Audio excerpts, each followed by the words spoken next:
அத்தியாயம் 1. வானத்தில் நட்சத்திர புள்ளிகளைத் தவிர மற்றபடி தார்டின்னை கவிழ்த்தது போல கருப்பு.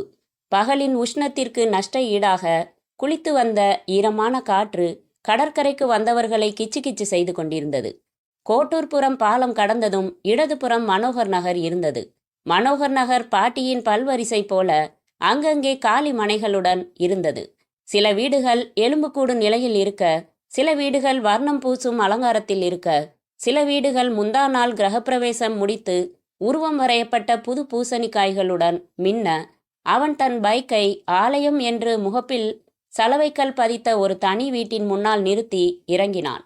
என்ஜினை அணைக்காமல் பைக்கை ஸ்டாண்டு போட்டு நிறுத்தி ஹெட்லைட் வெளிச்சத்தை வீட்டின் வாசலில் தொங்கும் பூட்டின் மேல் அடிக்கும்படி அமைத்துவிட்டு போய் சாவி போட்டு திறந்தான். சின்ன வராந்தாவில் இருந்த ஸ்விட்சை போட்டு முன்புறம் வெளிச்சமாக்கிய பிறகு மறுபடி வாசலுக்கு வந்து என்ஜினை அணைத்து நெக்லாக் செய்துவிட்டு வீட்டுக்குள் வந்து கதவை மூடிக்கொண்டான். மாடி எதுவுமில்லாத 600 சதுர அடிகளை மொத்தமாக கொண்ட சின்ன தனி வீடு. கதவு திறந்ததும் செருப்பு கழற்றி போட மட்டுமே அனுமதிக்கும் சிறிய வராந்தா. இரவில் சிரமப்பட்டு பைக்கை ஏற்றி அங்கே நிறுத்துவான். உள்ளே உடனடியாக ஒரு சதுர ஹால், மொசைக் தரை, சிமெண்ட் ஸ்லாப்களாலேயே அமைக்கப்பட்ட கதவில்லாத ஒரு அலமாரி, வயரால் பின்னப்பட்ட 2 நாற்காலிகள், மூலையில் சக்கரங்கள் பொருத்தின ஸ்டாண்டின் மேல் பிபிஎல் கலர் டிவியும் வீடியோ டெக்கும். அருகில் உள்ள கதவை திறந்தால் விசாலமான 2 ஜன்னல்கள் கொண்ட படுக்கையறை. அங்கே இரும்பு கட்டில், ஒற்றை கட்டில், நைலான் கொடிக்கயிற்றில் போடப்பட்ட உடைகளை தவிர 1-2 கட்டில் மேலும் சுவர் ஆணியில் மாட்டப்பட்ட கிதார் வாத்தியம். மேஜை மேல் சின்ன பிளாஸ்டிக் பிரேமுக்குள் 5 வருடங்களுக்கு முன்பு எடுத்துக்கொண்ட புகைப்படத்தில் கேமரா பார்த்து புன்னகைக்க முயன்ற அவன். ஹாலை தாண்டினால் வலதுபுறம் மற்றொரு சின்ன அறை, எதிரே இடதுபுறம் சமையலறை, கடப்பாக்கல் போட்ட மேடை மேல் கேஸ் அடுப்பு, மளிகை சாமான்கள் கொண்ட கிளாஸ் பாட்டில்கள் ஒரு சுவர் ஸ்டாண்டில், மேடை மேல் காலையில் கத்தரித்து எடுத்துவிட்டு கழுவி போடாத பால் பாக்கெட்டின் பாலித்தீன் கவரை மொய்த்து கொண்டு எறும்புகள். அவன் கதவை சாத்தினதும் ஷூவை கலற்றி போட்டான். படுக்கையறைக்குள் சென்று சாக்ஸ் கால்களுடன் தொப்பென்று கட்டிலில் விழுந்தான். கையருகில் தொங்கின ஸ்விட்சை போட்டதும் மின் விசிறி சுழன்றது. சில நிமிடங்கள் கண்மூடி படுத்திருந்த அவன் படுத்தபடியே சாக்ஸ் கழற்றி ஏதோ ஒரு திசையில் வீசினான். வாட்சை கழற்றி அருகில் மேஜை மேல் வைத்தான். கண்களை திறந்து சுழலும் மின் விசிறியை கொஞ்ச நேரம் பார்த்தான். எழுந்தான். சட்டையை கழற்றி கொடியில் போட்டான். தன் பாக்கெட்டில் இருந்து பைக் சாவியும் சில நாணயங்களும் கீழே சிதறின. குனிந்து பொறுக்கினான். கட்டிலுக்கு அடியில் ஓடின ஒரு நாணயத்தை குனிந்து தேடியும் தட்டுப்படாததால் அலட்சியப்படுத்திவிட்டு துண்டெடுத்து கொண்டு அறையோடு இணைந்த குளியல் அறைக்குள் சென்றான். பிளாஸ்டிக் வாளியில் தண்ணீர் பிடித்தான். நிர்வாணமாக நின்று தண்ணீர் எடுத்து தலையில் ஊற்றிக்கொண்டு குளித்தான். அறைக்குள் வந்து கையில் அகப்பட்ட ஒரு கருப்பு காட்டன் டிஷர்ட்டை எடுத்து உதறி கழுத்து வழியாக அணிந்தான். கட்டிலில் கிடந்த நிறம் தேய்ந்த நீல நிற ஜீன்ஸ் பேண்ட் அணிந்து பெல்ட்டின் பக்கில்ஸ் பொருத்தினான். இன்னும் கொஞ்சம் ஈரம் இருந்த தலையை ஒரு தரம் உலுக்கி கொண்டு சுவரில் மாட்டிய கண்ணாடி முன்பு நின்று சீப்பெடுத்தான். 2 பல் முறிந்திருந்த அந்த சீப்பை ஒரு தரம் வெளிச்சத்திற்கு நேராக பிடித்து பார்த்தான். அதில் ஒரு ஒற்றை தலைமுடி நீளமாக சிக்கி இருந்தது. அதை தனியாக எடுத்து ஒரு முனையை பிடித்து கொண்டு மறுமுனையை நேராக இழுத்து பார்த்தான். 18 இன்ச்சுக்கு மேலே இருந்தது. ஏன் சார், உங்களுக்கு வயசு என்ன? 30 இருக்காது? 32. நல்ல உத்தியோகம் இருக்கு, பைக் டிவின்னு வசதியாக இருக்கீங்க. கல்யாணம் பண்ணிக்க வேண்டியது தானே? நீ ஒருத்தி தான் பாக்கி. அட்வைஸ் வேணாம், வந்த வேலையை பாரு. போய் சட்டுன்னு குளிச்சுட்டு வந்துடு. துண்டு வேணுமா? நான் புறப்பட்டப்பவே குளிச்சுட்டு தான் சார் வந்தேன். இந்த கதையெல்லாம் வேணாம், இங்கே குளிச்சா முகத்துக்கு மறுபடி மேக்கப் பண்ணிக்கணும். நான் எதுவும் எடுத்துகிட்டு வரல சார். என்ன பெரிய மேக்கப்? சீப்பு இருக்குது, பவுடர் இருக்குது, வேற என்ன வேணும்? சீக்கிரம், உன் பேர் என்ன சொன்ன? ஆனந்தவல்லி. அவன் அந்த தலைமுடியை ஜன்னல் வழியாக கையை நீட்டி வெளியே வீசிவிட்டு வந்து தலை சீவி கொண்டான். பஃப் வைத்து பவுடர் ஒற்றி கொண்டான். கழட்டி போட்ட பேண்டில் இருந்து மணிப்பர்ஸ் எடுத்து இந்த பேண்டில் வைத்து கொண்டான். சாக்ஸ் தேடி எடுத்து வந்து அணிந்தான். பைக் சாவியோடு ஹாலுக்கு வந்து ஷூ அணிந்தான். டிவி மேலே வைத்திருந்த தீப்பெட்டி எடுத்து சிகரெட் பற்ற வைத்து கொண்டு ஒரு தரம் டிவியை போட்டான். ஏங்க தங்கவேலு சார், பூச்சி விழுந்த இலைகளை செடியிலேருந்து கிள்ளி எடுத்துட்டதுக்கு அப்புறம்தான் மருந்து அடிக்கணும்னு சொன்னீங்க. பெரிய இலைகளை மட்டும் கிள்ளணுமா இல்லை குருத்து இலைகளையும் கிள்ளிடணுமான்னு கொஞ்சம் சொன்னீங்கன்னா பரவாயில்ல. சின்ன இலை பெரிய இலைன்னு இல்லைங்க, எந்தெந்த இலையில் பூச்சி விழுந்திருக்குதோ அந்த இலைகளை எல்லாம் எடுத்துடணுங்க. அப்போது பூச்சி விழுந்த எல்லா இலைகளையும் கிள்ளிடணும்னு சொல்கிறீங்களா? ஆமாங்க, அப்போ தாங்க செடிக்கு பாதுகாப்பு. சரிங்க, இந்த கிள்ளி எடுத்த இலைகளை என்னங்க செய்யறது? அவன் டிவியை சடக்கென்று அணைத்துவிட்டு வீட்டை பூட்டி கொண்டு வாசலுக்கு வந்தான். சிகரெட் முடிந்த பிறகு புறப்படலாம் என்று பைக்கில் சாய்ந்து நின்றபடி புகைத்து கொண்டிருந்தான். ஹலோ சார், இப்போதான் ஆஃபீஸ்லேருந்து வரீங்களா என்று அருகில் வந்தார் அதே தெருவில் குடியிருக்கும் ஜிப்பா போட்ட சுப்பிரமணி. வீணை வித்வான், வாயில் வெற்றிலை குதப்பல். முதலே வந்துட்டேன், இப்போ வெளியில் புறப்பட்டுருக்கேன். ஒன்றுமில்ல, என் மச்சினி சௌந்தர்யான்னு பேர். 5 அடி உயரம், நல்லா சிவப்பாக இருப்பா. வேலை எதுவும் கிடைக்கல.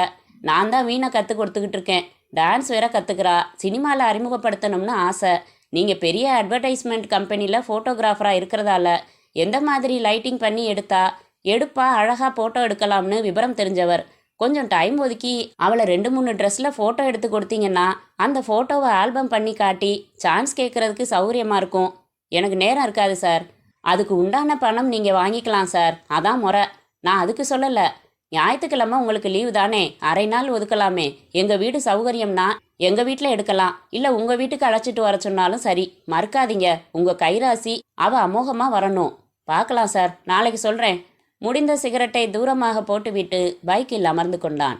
இல்லை, நீங்கள் செஞ்சு கொடுப்பீங்க, எனக்கு தெரியும். என்ன மாதிரி ட்ரெஸ், என்ன கலர் இருந்தால் தேவலாம்னு சொன்னால் புதுசாக கூட எடுத்து தச்சிடுவேன். பொண்ணை பார்க்காம ட்ரெஸ்ஸு கலர் எல்லாம் எப்படி சார் சொல்கிறது?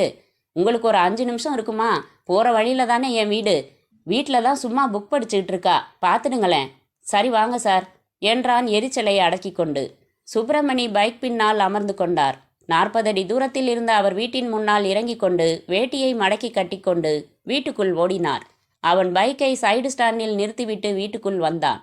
அப்புறம் சாப்பிடலாம், அப்படியே கையெலம்பிட்டு எழுந்து வா என்று சமையல் கட்டில் இருந்து அவர் குரல் கேட்டது. ஹாலுக்கு வந்து, இதோ வர்றா, உட்காருங்க சார் என்றார். சாப்பிடட்டுமே, நான் வேணும்னா நாளைக்கு பார்த்துக்கிறேன். சௌந்தர்யா பாவாடை தாவணியில் இருந்தாள். உயரம், சிவப்பு, இரட்டை பின்னல்கள். முகத்தில் தேவையில்லாமல் ஒரு கம்பீரம் இருந்தது. அடர்த்தியான புருவங்கள். தாவணி லேசாக விலகியிருந்ததை பற்றி கவலைப்படாமல் எதிரே வந்து நின்று வணக்கம் சார் என்றாள். மேக்கப் போட்டால் தேறி விடுவாள் போலத்தான் இருந்தது. அவன் வணக்கம் சொல்லிவிட்டு உடனே எழுந்து கொண்டு, சரிங்க, ட்ரெஸ் விபரம் நாளைக்கு சொல்கிறேன், புறப்படுறேன் என்று அவரிடம் சொல்லிவிட்டு வாசலுக்கு வந்தான். அவர் வாசலுக்கு பின்னாலேயே வந்துவிட்டார். அந்த பொண்ணை பியூட்டி பார்லருக்கு அனுப்பி புருவத்தை ட்விஸ்ட் பண்ண சொல்லுங்க. ஒரு தடவை ஃபேஷியல் ப்ளீச்சிங் பண்ணிக்க சொல்லுங்க. ஆமாம், உங்கள் ஒய்ஃப் எங்கே? அவள் இறந்து போய் 4 வருஷமாச்சே. அப்படியா? வீட்டில் வேற யாரும் இல்லை, சௌந்தர்யாவும் நானும் தான். ஒரு சினிமா ஸ்டார் ஆனதும் தான் கல்யாணம்னு தீர்மானம் என்று தரை பார்த்து சிரித்தார். அப்படியா, சரி வரேன். நீங்கள் எந்த பக்கம் போகிறீங்க? ஏன்? மவுண்ட் ரோடு போகணும். அந்த பக்கம்னா வழியில் இறங்கிக்கலாமேன்னு தான் கேட்டேன். இல்லை, அடையாறு போகிறேன். புறப்படுங்க, உங்கள் ஃப்ரெண்ட்ஸ் வெயிட் பண்ணிக்கிட்டு இருக்க போகிறாங்க. ஃப்ரெண்டு வீட்டுக்கு தானே? அவரை பார்த்து லேசாக சிரித்த அவன், இல்லை, ஒரு பெண்ணை கொலை செய்வதற்காக போகிறேன் என்பதை மனதிற்குள் சொல்லிக்கொண்டு புறப்பட்டான். ஒரே விபரத்தோடு இந்த அத்தியாயத்தை முடிக்கலாம். அவன் என்று குறிப்பிட்ட அவன் பெயர் ஈஸ்வர். அத்தியாயம் 2. ஒரு ஃப்ளாஷ்பேக். ஈஸ்வர், கண்ணை திறந்து பார்த்தா தானே சொல்ல முடியும். கேட்க போகிறது என் காது. நான் கண்ணை மூடிக்கிட்டு இருந்தா உனக்கு என்ன? நீ பாட்டுக்கு சொல்லு பரணி. சில சமயம் நான் யோசிக்கிறேன், என்னன்னு, ஒரு கிராக்கு பையனை போய் எப்படி லவ் செஞ்சோம்னு. ஏய், பின்ன என்ன, அவன் எப்படா நம்ம ஆளை பார்ப்போம்னு தவம் இருப்பான். நீங்கள் என்னடானா மடியில் படுத்துக்கிட்டு கண்ணை மூடிக்கிட்டா என்ன அர்த்தம்? நான் கற்பனையில் கண்ணுக்குள்ளே உன்னை என்னென்னவோ பண்ணிக்கிட்டு இருக்கேன்னு அர்த்தம். அது என்ன கற்பனை? மறைக்காமல் அப்படியே சொல்லட்டுமா பரணி? அப்புறம் திட்டக்கூடாது. இல்லை, இந்த நிமிஷம் என் கற்பனையில் இந்த பீச்சில் நீ ஓடிக்கிட்டு இருக்க, அலை நோக்கி. இதில் திட்டுறதுக்கு என்ன இருக்கு? பாத்ரூமில் குளிக்கிற போஸில் ஓடிக்கிட்டு இருக்க பரணி. ஏய் கருமம், சி, கண்ணை திறங்க வடவா. இப்படி அசிங்கமாக கற்பனை பண்ணுறதுக்கு தான் என்ன வர சொன்னீங்களா? பாத்தியா, திட்டக்கூடாதுன்னு சொன்னேன்ல. ஏய், மெஹந்தி வச்சிருக்க, பியூட்டிஃபுல். உன் கைக்கு எவ்வளவு ஜோராக இருக்குது தெரியுமா? பேச்சை மாற்ற வேணாம். நேற்று ஏன் ஃபோன் செய்யலை? வேலையில் கொஞ்சம் பிஸி. என்ன பிஸி? வேற என்ன, ஒரு மாடல் கேர்ளை சோப்பு விளம்பரத்துக்காக ஃபோட்டோ எடுத்துக்கிட்டு இருந்தேன். அவளை பார்த்து சொல்லு விட்டீங்களாக்கும். அது கூட இல்லை பரணி, ஒரு நீளமான டவல் மட்டும்தான். ஷவர்லேருந்து தண்ணி கொட்டும். இவ தலை பூரா சோப்பு நர, கை தூக்கி கண் மூடி தலையை கோதற ஷாட். ஒரு ரோல் முழுக்க எடுத்தும் திருப்தி இல்லை. நாளைக்கு மறுபடி எடுக்கணும்.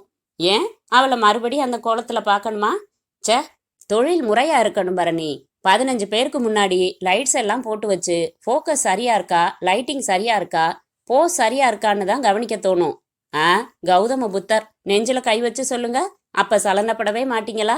கொஞ்சோண்டு இருக்கும் பரணி, அதுதான் மனுஷன்னு அடையாளம் காட்டுற சங்கதி. தொழில் சிரத்தை தான் 95% இருக்கும். இந்த சலனம் எல்லாருக்கும் பொது. போன வாரம் சினிமா பார்த்துக்கிட்டு இருந்தப்போ ஷாருக் கானை பார்த்து வாட் அ மேன்னு சொன்னியா இல்லையா? சி, அது ஒரு ரசிகையா சொன்ன கமெண்ட். அந்த ரசனைக்குள்ள 5% சலனம் இருக்கு பரணி.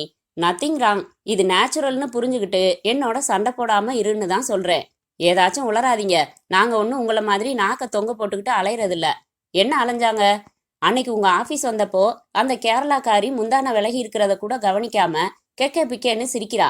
நீங்களும் விழுந்து விழுந்து சிரிக்கிறீங்க. கேட்டதுக்கு என்னமோ ஜோக்குன்னு சொல்லி சமாளிச்சிங்க. சமாளிச்சேனா? நிஜமாவே நான் ஒரு ஜோக் சொன்னேன். அதுக்கு தான் சிரிச்சுக்கிட்டு இருந்தோம் பரணி. அதான் எதுக்குன்னு கேக்குறேன். எதுக்காக அவகிட்ட நீங்க ஜோக் சொல்லணும்? ஒரு ஃப்ரெண்டு, அவ கூட ஒர்க் பண்றா. சகஜமா பேசுவோம், சகஜமா ஜோக் சொன்னேன். ஒரு ஃப்ரெண்டு கிட்ட பலான ஜோக் எதுக்கு? பலான ஜோக் அவகிட்ட சொன்னேன்னு உனக்கு தெரியுமா? வேற என்ன சொல்லியிருக்க போறீங்க? டீசென்டான ஜோக்கே இல்லையா உலகத்துல? ஏன் உன் பார்வை இவ்வளவு குறுகலா இருக்கு? இதோ பாரு, அடிப்படையா உனக்கு என் மேல நம்பிக்கையே இல்லையா? சபலத்தை பொறுத்த வரைக்கும் எல்லா ஆம்பளைங்களும் ஒரே மாதிரி தான் ஈஸ்வர். அனாவசியமா நீ வம்பு இழுக்கிற. நீயா பேத்தலா ஒரு முடிவுக்கு வந்துட்டா சரியா போச்சா? முதல்ல இந்த சந்தேகத்தை விடு. காதல்ல சந்தேகம் மட்டும் வரவே கூடாது. அது நீங்க நடந்துக்கிற விதத்தை பொறுத்தது. நான் ராமன் மாதிரி என் இதயத்தை கிழிச்சு பார்த்தா உள்ள நீ மட்டும்தான் இருப்பேன்னு என்னால நாடகத்தனமா டயலாக் சொல்ல முடியாது Bharani. But I love you and you only. வாயால சொல்றது மனசுலயும் பதிஞ்சிருந்தா சரிதான். பாத்தியா, மறுபடி சந்தேகம். கையை எடுங்க. அதான் இருட்டிடுச்சே. அத்தியாயம் 3. ஸ்டார் டிவியில் வைரம் கண்டுபிடிக்கும் நிகழ்ச்சியை படுக்கையில் படுத்து கால்களை அசைத்தபடி பார்த்து கொண்டிருந்தாள் திவ்யா. திவ்யா இரவு உடையில் இருந்தாள். கூந்தலை லூசாக அலைய விட்டிருந்தாள். தங்கச் செயினில் தாலியை கோர்த்திருந்தாள். முகம் அத்தனை அழகென்று சொல்ல முடியாது. ஆனால் கச்சிதமான உடல் அமைப்பும் நாகரிக ஒப்பனையும் அவளிடம் கவர்ச்சியை ஏற்படுத்தியிருந்தது. திவ்யாவுக்கு அந்த நிகழ்ச்சி போரடித்தது. எழுந்து சென்று டிவியை அணைத்துவிட்டு புத்தகம் எடுத்து கொண்டு வந்து கட்டிலில் அமர்ந்தாள். முதுகுக்கு 2 தலையணைகள் கொடுத்து சாய்ந்து புத்தகத்தை புரட்டினாள். வானத்தில் நட்சத்திர புள்ளிகளை தவிர மற்றபடி தார் டின்னை கவிழ்த்தது போல கருப்பு.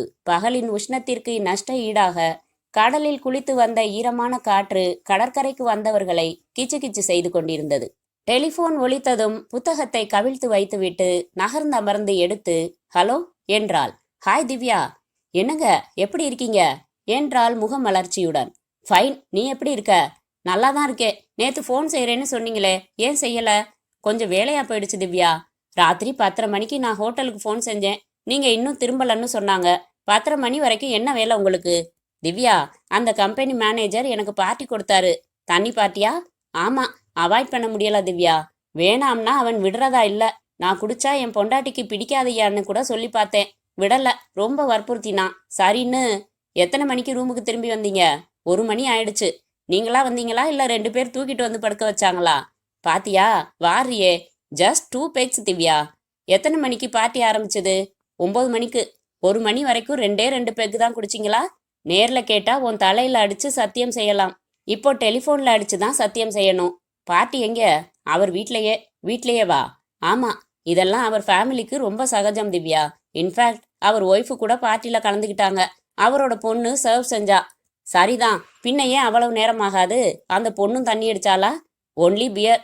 ஒரு ரவுண்டுக்கு அப்புறம் அவ மியூசிக் போட்டுக்கிட்டு டான்ஸ் ஆடி இருக்கணுமே. நேர்ல பார்த்த மாதிரி எப்படி கரெக்டா சொல்ற? அவளோட நீங்களும் சேர்ந்து டான்ஸ் ஆடினீங்களா? C, no. பொய் சொல்றீங்க. நீங்க கை கோர்த்து கட்டி பிடிச்சிருப்பீங்க. ஏய், இல்லைன்னு சொன்னா கேட்டுக்கணும். உங்ககிட்ட இருந்து ஆர்டர் வாங்குறதுக்காக அந்த மேனேஜர் எது வேணாலும் செஞ்சிருப்பான். எனக்கு தெரியும். அந்த பொண்ணோட டான்ஸ் ஆடிட்டு அப்படியே ரூமுக்குள்ள அழைச்சிக்கிட்டு போயிருப்பீங்க. அதான் late. Divya, this is too much. யார்கிட்ட பேசுறோம், என்ன பேசுறோம்னு யோசிச்சுதான் பேசுறியா? நினைச்சிருந்தா நான் பார்ட்டிக்கு போனதையே மறைச்சு சினிமா போயிருந்ததா சொல்லியிருக்க முடியாதா? எதையும் மறைக்காம சொல்லிடலாம்னு பார்த்தா ரொம்ப ஓவரா பேசுறியே. நான் அந்த டைப் இல்ல. கல்யாணமாகி 2 வருஷம் ஆகியும் இன்னும் என்ன புரிஞ்சுக்கலையா நீ? திவ்யா எதுவும் பேசாமல் அமைதியாக இருந்தாள். ஓகே, சரி, அதை விடு. நாளை காலையில ஃப்ளைட்ல புறப்பட்டு வரேன். ஏர்போர்ட்டுக்கு வண்டி அனுப்பிடு, சரியா? வீட்டுல துணைக்கு வேலைக்காரிய படுத்துக்க சொல்லியிருக்கியா? இல்ல, எனக்கு எதுவும் பயம் இல்ல. பயத்துக்காக இல்ல, ஏதாச்சும் திடீர்னு உதவி தேவைப்படலாம்னு தான் சொன்னேன். சரி, பரவாயில்ல. அங்க வேற எதுவும் விஷயம் இல்லையே? இல்லங்க. கோபமா? கண்டபடி கேட்டா கோபம் வராதா? மன்னிச்சிடுங்க. பரவாயில்ல, விடு. நீ ரொம்ப பொசசிவ். அதனாலதான் சமயத்துல ரொம்பவும் சென்சிட்டிவ் ஆயிடுற. நிம்மதியா தூங்கு. காலையில பார்க்கலாம். Good night. குட் நைட் என்று வைத்தாள் திவ்யா. கொஞ்ச நேரம் அமைதியாக அமர்ந்திருந்தாள். மீண்டும் புத்தகத்தை எடுத்துக்கொண்ட போது அழைப்பு மணி ஒலித்தது. அவள் பார்வை முதலில் சுவர் கடிகாரத்திற்கு சென்றது. மணி 8:45 என்று காட்டியது. இவள் மாடியிலிருந்து இறங்கி வந்து கதவை நெருங்குவதற்குள் மறுபடி மணி ஒலித்தது. பீப் ஹோலில் கண் பொருத்தி பார்த்து திடுக்கிட்டாள். சுந்தர் நின்று கொண்டிருந்தான். இவன் எங்கே வந்தான்? திவ்யா கதவை திறந்து பிடித்து புதிதாக ஒரு முறை ஆச்சரியப்பட்டு, நீங்களா என்றாள். சௌக்கியமா திவ்யா? நல்லவேளை என்னை ஞாபகம் வச்சிருக்க என்ற சுந்தர் ஜீன்ஸ் பேண்ட்டும் காட்டன் முழுக்கை சட்டையும் அணிந்திருந்தான். கன்னத்தில் அடர்த்தியாக தாடி. கொஞ்சம் பேசணும், உள்ள வரலாமா? தயக்கத்துடன் விலகி வழிவிட்டாள். சுந்தர் உள்ளே வந்து, உட்காரட்டுமா என்று கேட்டு உட்கார்ந்து கொண்டு, நீ உட்கார் திவ்யா என்றான். திவ்யா எதிரில் வந்து குழப்பத்தோடு அமர்ந்தாள். எங்கே அவரு, உன் ஹஸ்பண்டு? எனக்கு அறிமுகப்படுத்தி வைக்க மாட்டியா? சுந்தர், அவர் ஊர்ல இல்ல. என்ன விஷயமா என்னை இத்தனை நாள் கழிச்சு பார்க்க வந்திருக்கீங்க என்றாள். திவ்யா, என்ன சீப்பா நினைச்சிட வேணாம். உன் ஹஸ்பண்டை பார்த்து நான் திவ்யாவோட பழைய காதலன்னு சொல்லி உன் குடும்பத்துல குழப்பம் உருவாக்குறதுக்காக நான் வரல. அது நோக்கமா இருந்தா கூட நிறைவேறாது சுந்தர். ஏன்னா நம்ம காதல் விஷயத்தையும் நான் உங்களை நிராகரிக்க வேண்டிய கட்டாயம் ஏற்பட்டதையும் என் ஹஸ்பண்டு கிட்ட நான் மனம் விட்டு பேசியிருக்கேன். Very good. இப்போ ஒரு கம்பெனில 2000 ரூபாய் சம்பளத்துல வேலை பார்க்குறேன் திவ்யா. Well settled. ஆனா எனக்கு வேற ஒரு பெண்ணை கல்யாணம் பண்ணிக்கிறதுக்கு மனசு வரல. அதுக்காக என்று அவன் முகத்தை பார்த்தாள். குழம்பாத. நான் என் நிலைமைய சொல்லி புலம்புறதுக்காக வரல திவ்யா. உன்னோட பழகினதுனால எனக்கு ஒரே ஒரு லாபம். இதோ பாரு. சுந்தர் தன் கைப்பையின் ஜிப்பை இழுத்து திறந்து உள்ளிருந்து ஒரு புத்தகம் எடுத்தான். அவளிடம் தந்தான். அதில் ஓடையின் ஓரத்தில் என்று தலைப்பும் சுந்தரின் பெயரும் இருந்தது. என்ன பாக்குற? நான் எழுதின கவிதைகள் புத்தகமா வந்திருக்கு. அது மட்டும் இல்ல, இந்த புத்தகம் தமிழ்நாடு அரசோட பரிசையும் எனக்கு வாங்கி கொடுத்திருக்கு. இந்த புத்தகம் எழுத காரணமா இருந்தவ நீ. உன்னோட நினைவுகள், நீ எனக்கு தந்த அனுபவங்கள், இதெல்லாம் தான் இதுல கவிதைகளா மாறி இருக்கு. இந்த புத்தகத்தை உனக்கு கொடுத்துட்டு போகலாம்னு தான் வந்தேன். திவ்யாவுக்கு சற்று ஆறுதலாக இருந்தது. நான் புறப்படுறேன் திவ்யா. உன்னை ஒன்னே ஒன்று கேட்கலாமா? என்ன? நீ சந்தோஷமா இருக்கியா? ரொம்ப சந்தோஷமா இருக்கேன். அப்போ கிளம்புறீங்களா? சரி என்று எழுந்து கொண்டான். நடந்தான். வாசலை தாண்டியவன் நின்று அவளை ஒரு தரம் பார்த்தான். குட் நைட் என்று அவசரமாக கதவை சாத்தினாள். மாடிப்படிகளை நோக்கி நடந்தாள். மீண்டும் அழைப்பு மணி ஒலித்தது. வேகமாக வந்து கதவை திறந்து, இன்னும் என்ன சொல்லணும் என்று படபடத்தவள் எதிரே நிற்பவன் சுந்தர் இல்லை என்பதை உணர்ந்து தடுமாறினாள். நீங்க, நான் வேற ஒருத்தரை நினைச்சு உங்களுக்கு என்ன வேணும்? விஸ்வம் இருக்காரா? நான் அவரோட ஃப்ரெண்டு என்றான் ஈஸ்வர். அவர் ஊர்ல இல்லையே, நாளை காலையில தான் வருவாரு. அப்படியா? சரி, ஒரு விபரம் கேட்டிருந்தாரு, கொண்டாந்துருக்கேன். அவர்கிட்ட கொடுத்துடுறீங்களா? சரி, கொடுங்க. ஈஸ்வர் தன் பேண்ட் பாக்கெட்டிலிருந்து மணிப்பர்ஸ் எடுத்து அதற்குள் எதையோ தேடுபவன் போல பாவனை செய்து உள்ளே வெளிச்சத்தில் பார்க்க முற்படுபவன் போல இயல்பாக வீட்டுக்குள் வந்து தேடினான். அப்போதுதான் திவ்யா அவன் கைகளில் கிளவுஸ் அணிந்திருப்பதை கவனித்தாள். மணிப்பர்சுக்குள் இருந்து ஒரு சுருட்டப்பட்ட கம்பியை எடுப்பதை பார்த்து அதை எதற்கு எடுக்கிறான் என்று அவள் யோசிக்கும் முன்பாக ஈஸ்வர் அவள் அருகில் வந்து அந்த கம்பியை அவள் கழுத்தில் சுற்றி அவளை கொஞ்சமும் கத்துவதற்கு அனுமதிக்காமல் 2 பக்கமும் பிடித்து இழுத்தான். திவ்யா எதிர்பாராத இந்த தாக்குதலில் நிலை குலைந்து போய் மூச்சு விட துடித்தாள். கண்கள் பெரிதாகின. கம்பி கழுத்தை அறுக்க துவங்கி ரத்தம் வழிய துவங்கியது. வாயிலிருந்து ரத்தம் வர அவளுடைய சத்தமில்லாத எதிர்ப்பு போராட்டம் ஒரு நிமிடத்திற்குள்ளேயே முடிந்து போனது. அவளை தரையில் கிடத்திவிட்டு கம்பியை அவள் கழுத்தில் இருந்து விடுவித்த ஈஸ்வர் நடந்து ஹாலின் ஓரத்தில் இருந்த வாஷ் பேசினை அடைந்தான். கம்பியில் படிந்திருந்த ரத்தத்தை கழுவினான். கம்பியை முன்போல சுருட்டினான். மணிப்பர்சுக்குள் வைத்து கொண்டான். அவளை தாண்டி வாசலுக்கு நடக்கும்போது ஒரு வினாடி நின்று திறந்து விரைத்து போயிருந்த திவ்யாவின் விழிகளை பார்த்தான். கடந்து நடந்தான். வாசல் கதவை இழுத்து மூடிவிட்டு தெருவில் நடந்தான். தெருமுனையில் நிறுத்தியிருந்த தன் பைக்கில் அமர்ந்து ஒரு சிகரெட் பற்ற வைத்து கொண்ட பிறகு புறப்பட்டான். அவள் பெயர் என்ன சொன்னார் வித்வான்? சௌந்தர்யா. விசாரிக்க வேண்டும். யாரையாவது காதலிக்கிறாளா என்று விசாரிக்க வேண்டும். அதற்கப்புறம் இன்னொரு கேள்வி கேட்க வேண்டும். சௌந்தர்யா கொஞ்சம் இடுப்பு சதையை குறைத்தால் நல்லது. சிகரெட் பிடித்தபடி பைக்கை ஓட்டிக் கொண்டிருந்தான் ஈஸ்வர். அத்தியாயம் 4. மீண்டும் ஒரு flashback. Eswar, hi Bharani, what a surprise. வா, உள்ள வா. இதென்ன காலங்காத்தால இப்படி ஒரு திடீர் விஜயம்? ஏன் வரக்கூடாதா? அதுக்கில்ல, நீ வரப்போறன்னு முன்கூட்டியே தெரிஞ்சிருந்தா இந்த ரூமை இன்னும் கொஞ்சம் சுத்தமா வச்சிருப்பேன். பாரு, உன்னை உட்கார வைக்கிறதுக்கு கூட திணற வேண்டி இருக்கு. இப்படி உட்காரு. ஈஸ்வர், ஒரு பேச்சுலர்ஸ் ரூம்னா அதை கந்தரகோலமா தான் வச்சிருக்கணும்னு ஏதாச்சும் ரூல்ஸ் இருக்கா? அது சரி, இது என்ன புக்? ஏய், கொண்டாத. அதெல்லாம் நீ பார்க்காத. இல்ல, பாப்பேன். என்ன புக் இது? சரி பாரு. சி கர்மம். என்ன ஈஸ்வர், இந்த மாதிரி புக்ஸ் எல்லாம் வச்சிருக்க நீ? மோசம்பா. கலை கண்ணோட பார்த்தா கலை தான் தெரியும் பரணி. இதை ஒன்று சொல்லிடுவீங்களே. ஆக்சுவலா இந்த மாதிரி நியூஸ் போட்டோஸ் உள்ள புக் வாங்கி பார்க்கறது, இதுல உள்ள சில போஸுக்காக. சில படங்கள்ல லைட்டிங் பிரமாதமா இருக்கும். அந்த புக்கை கூட அதுல ஒரு படம் காட்டுறேன் பாரு. ஒண்ணு வேணாம், பேசாம இருங்க. இன்னும் குளிக்கலையா? இல்ல. ஏன்? இன்னைக்கு ஆபீஸ் போறதா இல்ல. நேத்து ஒரு அசைன்மெண்ட் முடிக்க ராத்திரி 3 மணி ஆயிடுச்சு. அதனால இன்னைக்கு லீவுன்னு சொல்லிட்டு வந்துட்டேன். நல்லதா போச்சு. ஒரு ஐடியா பண்ணலாமா? என்ன? எங்கேயாச்சும் அவுட்டிங் போகலாமான்னு கூப்பிட தான் வந்தேன். இங்க வந்ததும் வேற ஒரு ஐடியா வந்துருச்சு. நம்ம இல்லறத்துக்கு ஒரு நாள் ஒத்திகையா இன்னைக்கு வச்சுக்கிட்டா எப்படி? What to you mean? நீங்க தான் புருஷனா, நான் தான் பொண்டாட்டியா? உங்களுக்கு குளிக்கிறதுக்கு ஏற்பாடு செய்வேனா, டிஃபன் செஞ்சு தருவேனா, அப்புறம் கடைக்கு போய் 2 பேருமா செலக்ட் பண்ணி காய்கறி வாங்கிட்டு வரோமா, நான் சமையல் செய்யறேனா, நீங்க சகிச்சுக்கிட்டு சாப்பிட்றீங்களா, அப்புறம் 2 பேரும் செஸ் விளையாடுறோமா? எப்படி ஐடியா? எல்லாம் சரி. உன் ஒத்திகையில முக்கியமான ஒன்று குறையுதே. என்ன அது? புருஷன் இருந்தாப்புல இருந்து பொண்டாட்டிய உத்து பாப்பானா? என்னங்க இப்படி பாக்குறீங்கன்னு அவன் நெளிவாளாம். இன்னைக்கு நீ ரொம்ப அழகா இருக்க தெரியுமான்னு சொல்லி அப்படியே தூக்கிட்டு வந்து கட்டில்ல போட்டு, ஏய், புருஷன் பொண்டாட்டினா இதுவும் தான் இருக்கும். ஈஸ்வர், போதும். இது மட்டும் கிடையாது, மத்ததெல்லாம் உண்டு. கமான், எந்திரிச்சு குளிக்க போங்க. வெந்நீரா பச்சை தண்ணியா? பச்சை தண்ணி தான். முதுகு தேய்ச்சி விடுவதானே? அலையாதையா, சமத்தா குளிச்சுட்டு வாங்க. உங்களோட சமையல் கட்டுல டிஃபன் செய்யற மாதிரி என்ன வச்சிருக்கீங்கன்னு பாக்குறேன். என்ன ஈஸ்வர், என்ன அப்படி பாக்குறீங்க? பரணி, இன்னைக்கு நீ எவ்வளவு அழகா இருக்க தெரியுமா? அத்தியாயம் 5. இன்ஸ்பெக்டர் புருஷோத்தமன் கிளாஸை அசைத்து அசைத்து டீ குடித்து முடித்ததும் தீப்பெட்டி எடுத்து அதிலிருந்து ஒரு குச்சி எடுத்து திருப்பி நன்றாக சாய்ந்து அமர்ந்து கொண்டு காதுக்குள் நுழைத்து தோண்ட துவங்கியவாறு, அப்புறம் என்றார். எதிரே நின்று கொண்டிருந்த அந்த வயதான பெரியவர் பணிவாக குனிந்து, வீட்டில் பூந்து தூங்கிட்டு இருந்த என் பையனை 3 பேரா சேர்ந்து உதன்னு உதச்சிட்டு போயிட்டானுங்க.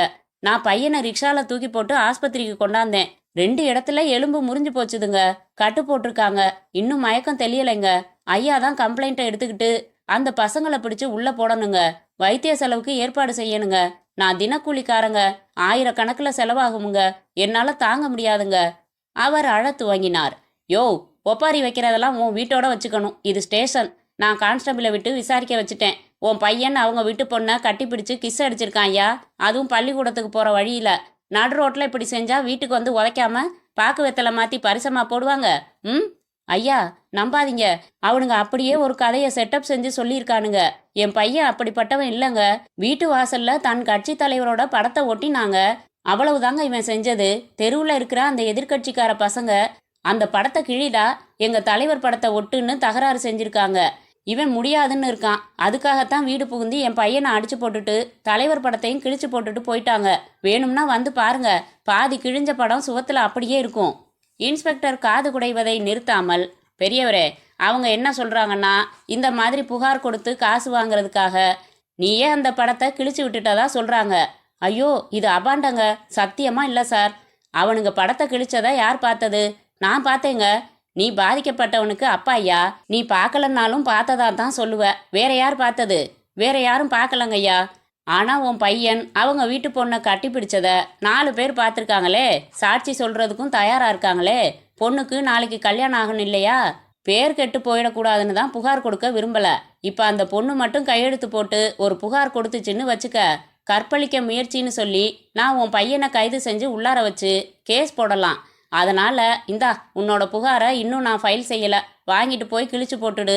உன் புகாரை என்ட்ரி போட்டா அவங்களும் புகார் கொடுக்க தயாரா இருக்காங்க. அது உனக்கு தான் பாதிப்பு. சமாதானமா போயிடுயா பேசாம. இந்தா. பெரியவர் தன் விம்மலை அடக்கி கொண்டு சில வினாடிகள் அவரையே பார்த்துவிட்டு அந்த புகாரை கையில் வாங்கி கொண்டு தளர்வாக நடந்து வெளியேறியதும் தன் நாற்காலியை பின்னால் தள்ளி எழுந்தார் சப் இன்ஸ்பெக்டர் தயாளன். நேராக இன்ஸ்பெக்டரிடம் வந்தார். குரலை குறைத்து பேசினார். சார், இது கொஞ்சம் கூட நியாயமில்லை சார். என்ன நியாயமில்லை? அந்த பார்ட்டி நேற்று வந்து உங்களை பார்த்து பேசினது, பேண்ட்ல இருந்து கவர் எடுத்து கொடுத்தது, நீங்கள் வாங்கி வச்சுக்கிட்டது எல்லாத்தையும் நான் பார்த்துக்கிட்டு தான் இருந்தேன். ஓரளவுக்காவது மனசாட்சிப்படி நடந்துக்கணும் சார். தினக்கூலிக்காரன்னு சொன்னார். அவர் வயசை பார்த்தீங்களா? நிலைமையை பார்த்தீங்களா? அனாவசியமாக வந்து தகராறு செஞ்சு அடிச்சு போட்டுட்டு போனவங்களை கண்டிச்சு செலவு பூராவே ஏற்றுக்க சொல்கிறது தான் சரியான நியாயமாக இருக்கும். அதை விட்டுட்டு இப்படி அவரை திருப்பி அனுப்பிட்டீங்களே. தீக்குச்சியை குப்பை கூடையில் வீசிய புருஷோத்தமன், பேசி முடிச்சாச்சா என்றார் எரிச்சலாக. என் மனசில் பட்டதை சொன்னேன். அது தப்பில்ல. யார்கிட்ட சொல்கிறோம்னு தான் புரியல தயாளன். நான் இங்கே இன்ஸ்பெக்டர், உங்களுக்கு சீனியர். அது ஞாபகம் இருக்கட்டும். எதை எப்படி நடத்தணும்னு எனக்கு தெரியும். எனக்கு நியாயம் சொல்கிற அதிக பிரசங்கித்தனம் எல்லாம் வேணாம். நேற்று அந்த பார்ட்டி வந்தப்ப அவங்களோட அட்ரஸ் கேட்டேன். விசிட்டிங் கார்டு கொடுத்தாங்க, வாங்கி வச்சுக்கிட்டேன். அதை போய் கவர் வாங்கினதா சொல்கிறீங்களே, விட்டா விஜிலன்ஸுக்கு தகவல் தருவீங்க போலிருக்கே. உங்கள் வேலை எதுவோ அதை மட்டும் பார்த்தா நல்லது, புரிஞ்சுதா என்றார் அழுத்தமாக. அவரின் பச்சை பொய்யையும் பொறுப்பில்லாத பதிலையும் ஜீரணித்து கொள்ள முடியாத தயாளன் வெறுப்போடு விலக தொலைபேசி ஒலித்தது. தயாளன், எடுங்க என்றார் இன்ஸ்பெக்டர். ஹலோ என்றார் தயாளன். போலீஸ் ஸ்டேஷனா சார் என்றது ஒரு பதட்டமான குரல். ஆமாம், யாரு? என் பேர் சீனிவாசன். இங்கே அடையாறில் கற்பகம் கார்டன்ஸில் 108ஆம் நம்பர் வீடு என்னோடது. என் வீட்டுக்கு எதிரில் மிஸ்டர் விஸ்வம்னு ஒருத்தர் இருக்காரு. எனக்கு பழக்கம். தினம் காலையில் அவர் வீட்டுக்கு போய் ஹிந்து பேப்பர் 10 நிமிஷம் போட்டிட்டு வருவேன். விஷயம் என்ன, அதை சொல்லுங்கள் சார். இப்போ பேப்பர் படிக்க அவர் வீட்டுக்கு போனேன். பெல் அடித்தேன், பதில் இல்லை. கதவு லேசாக திறந்துருந்துச்சு. உள்ளே வந்து பார்த்தா விஸ்வத்தோட மிஸ்ஸஸ் திவ்யா செத்து கிடக்குறாங்க சார். வாயிலையும் கழுத்திலையும் ரத்தம். பார்த்தா கொலை மாதிரி தெரியுது. உங்கள் பேர் என்ன? அதான் சொன்னேனே, சீனிவாசன், ரிட்டையர்ட் மேன்.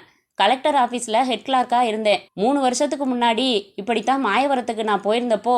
நேரில் வரோம் சார், அங்கேயே இருங்க என்று வைத்த தயாளன் விவரங்களை சொன்னதும் புருஷோத்தமன் அலுப்போடு எழுந்து கொண்டார். போச்சுடா, மர்டர்னாலே எனக்கு அலர்ஜி. ஏகப்பட்ட வேலை இழுத்துடும். சரி வாங்க போகலாம்.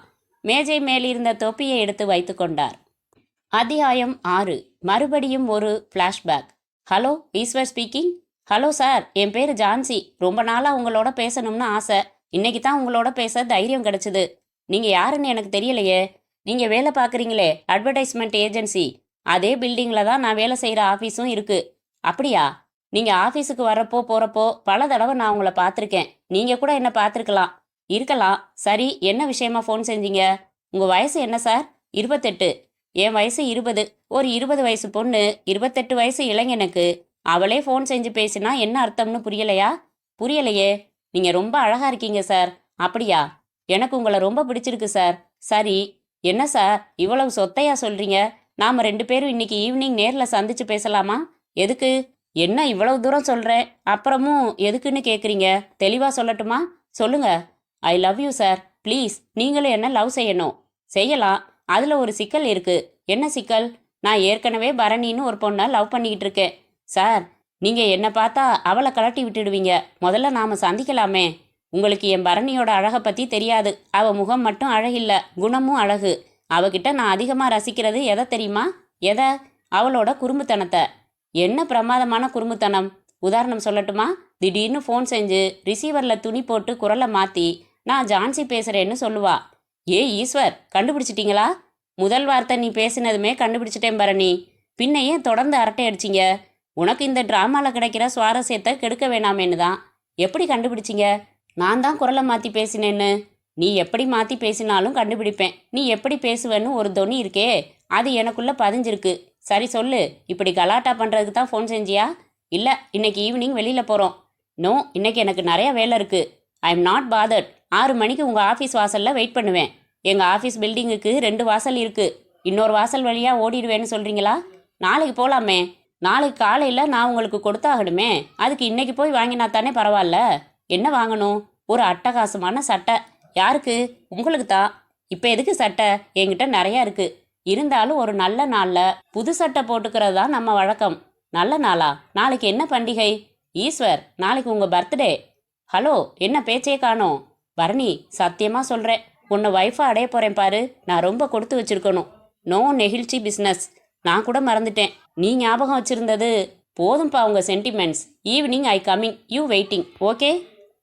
அத்தியாயம் 7. ஃபாரன்சிக் நபர்கள் வந்து சென்ற பிறகு, போட்டோஸ் எடுத்த பிறகு, போலீஸ் நாய் வந்து முகர்ந்து பார்த்துவிட்டு ஓடிய பிறகு திவ்யாவின் உடலை போஸ்ட்மார்ட்டத்திற்கு அனுப்பி வைத்தார்கள். சப் இன்ஸ்பெக்டர் தயாளன் எதிர் வீட்டு பக்கத்து வீட்டு ஜனங்களில் இன்னும் விசாரிக்கப்படாதவர்களை விசாரித்து கொண்டிருக்க, ஜீப்பில் வந்து இறங்கின டிஐஜிக்கு சல்யூட் அடித்துவிட்டு அவரை வீட்டுக்குள் நடத்தி சென்றார் இன்ஸ்பெக்டர் புருஷோத்தமன். டீட்டெயில் சொல்லுங்க என்றார் டிஐஜி. விஸ்வம்னு பிஸ்னஸ் மேன் சார். அவரோட ஒய்ஃப் திவ்யான்னு பேரு. வீட்டில் இவங்க 2 பேர் தான். நேற்று ராத்திரி கொலை நடந்திருக்கு என்றார் இன்ஸ்பெக்டர். ஸ்டாஃபிங்? இல்லை, கழுத்தில் கம்பி மாதிரி எதையோ போட்டு சுற்றி இருக்கணும். பர்க்லரியா? இல்லை சார். கையில் தங்க வளையல்கள் இருக்கு, கழுத்தில் செயின் இருக்கு, காதில் வைர கம்மல்கள் இருக்கு. Where is that Vishwam? Business வேலையா டெல்லி போயிருக்கிறதா தெரிஞ்சுது. அட்ரஸ் விசாரிச்சு டெல்லி ஹோட்டல் பேசினோம். அவர் ஷெட்யூல் படி ஃப்ளைட்டில் புறப்பட்டுருக்காரு. நியூஸ் எதுவும் தெரியாமையே. Any time he is expected sir. Rape ஆகியிருக்கா? I don't think so. அப்போது ஏதோ பர்சனல் வெஞ்சன்ஸா? அப்படித்தான் இருக்கணும். Any suspect so far? இப்போ தானே விசாரிக்க ஆரம்பித்தோம். விஸ்வம் வந்துட்டா தெரிஞ்சிடலாம். அவர் மேலே உள்ள பகையில் கூட அவர் மனைவியை கொலை செஞ்சிருக்கலாம் சார். டிஐஜி ரத்தம் உறைந்து போய் அங்கங்கே செதில்களாக தேங்கி இருக்க சாக் மார்க் அவுட்லைன் கொண்ட கொலை நடந்த ஸ்பாட்டை கொஞ்ச நேரம் மீசையை தடவியபடி பார்த்தார். அந்த ஹஸ்பண்டை விசாரிச்சுட்டு பிஎம் ரிப்போர்ட்டும் பார்த்துட்டு எனக்கு ஃபோன் செய்யுங்க என்று கூறிவிட்டு அவர் புறப்பட அவர் பின்னாலேயே சென்று அவர் ஜீப்பேறி செல்லும் வரை காத்திருந்து விட்டு உடனே ஒரு சிகரெட்டை எடுத்து பற்ற வைத்து வீட்டின் போர்ட்டிகோவில் நின்றிருந்த விஸ்வத்தின் ஃபியட் காரின் பானட் மேல் குதித்தமர்ந்தார். எனி சஸ்பெக்ட்ஸாம். கொலை நடந்த 10வது நிமிஷம் கொலைகாரனை பிடிச்சு கொடுத்துடணும் என்று முனகி கொண்டவர் எதிரே வந்த தயாளனிடம், என்ன ஏதாச்சும் தெம்பான தகவல் உண்டா என்றார்.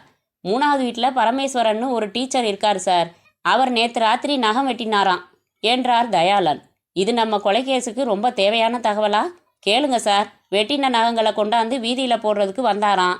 அப்போ ஒருத்தன் டிவிஎஸ் 50ல் வந்து இவர் பக்கத்தில் நிறுத்தி 17ஆம் நம்பர் வீடு எது சார்னு கேட்டிருக்கான். அதுக்கென்ன, இந்த வீடு தான் சார் 17ஆம் நம்பர் வீடு.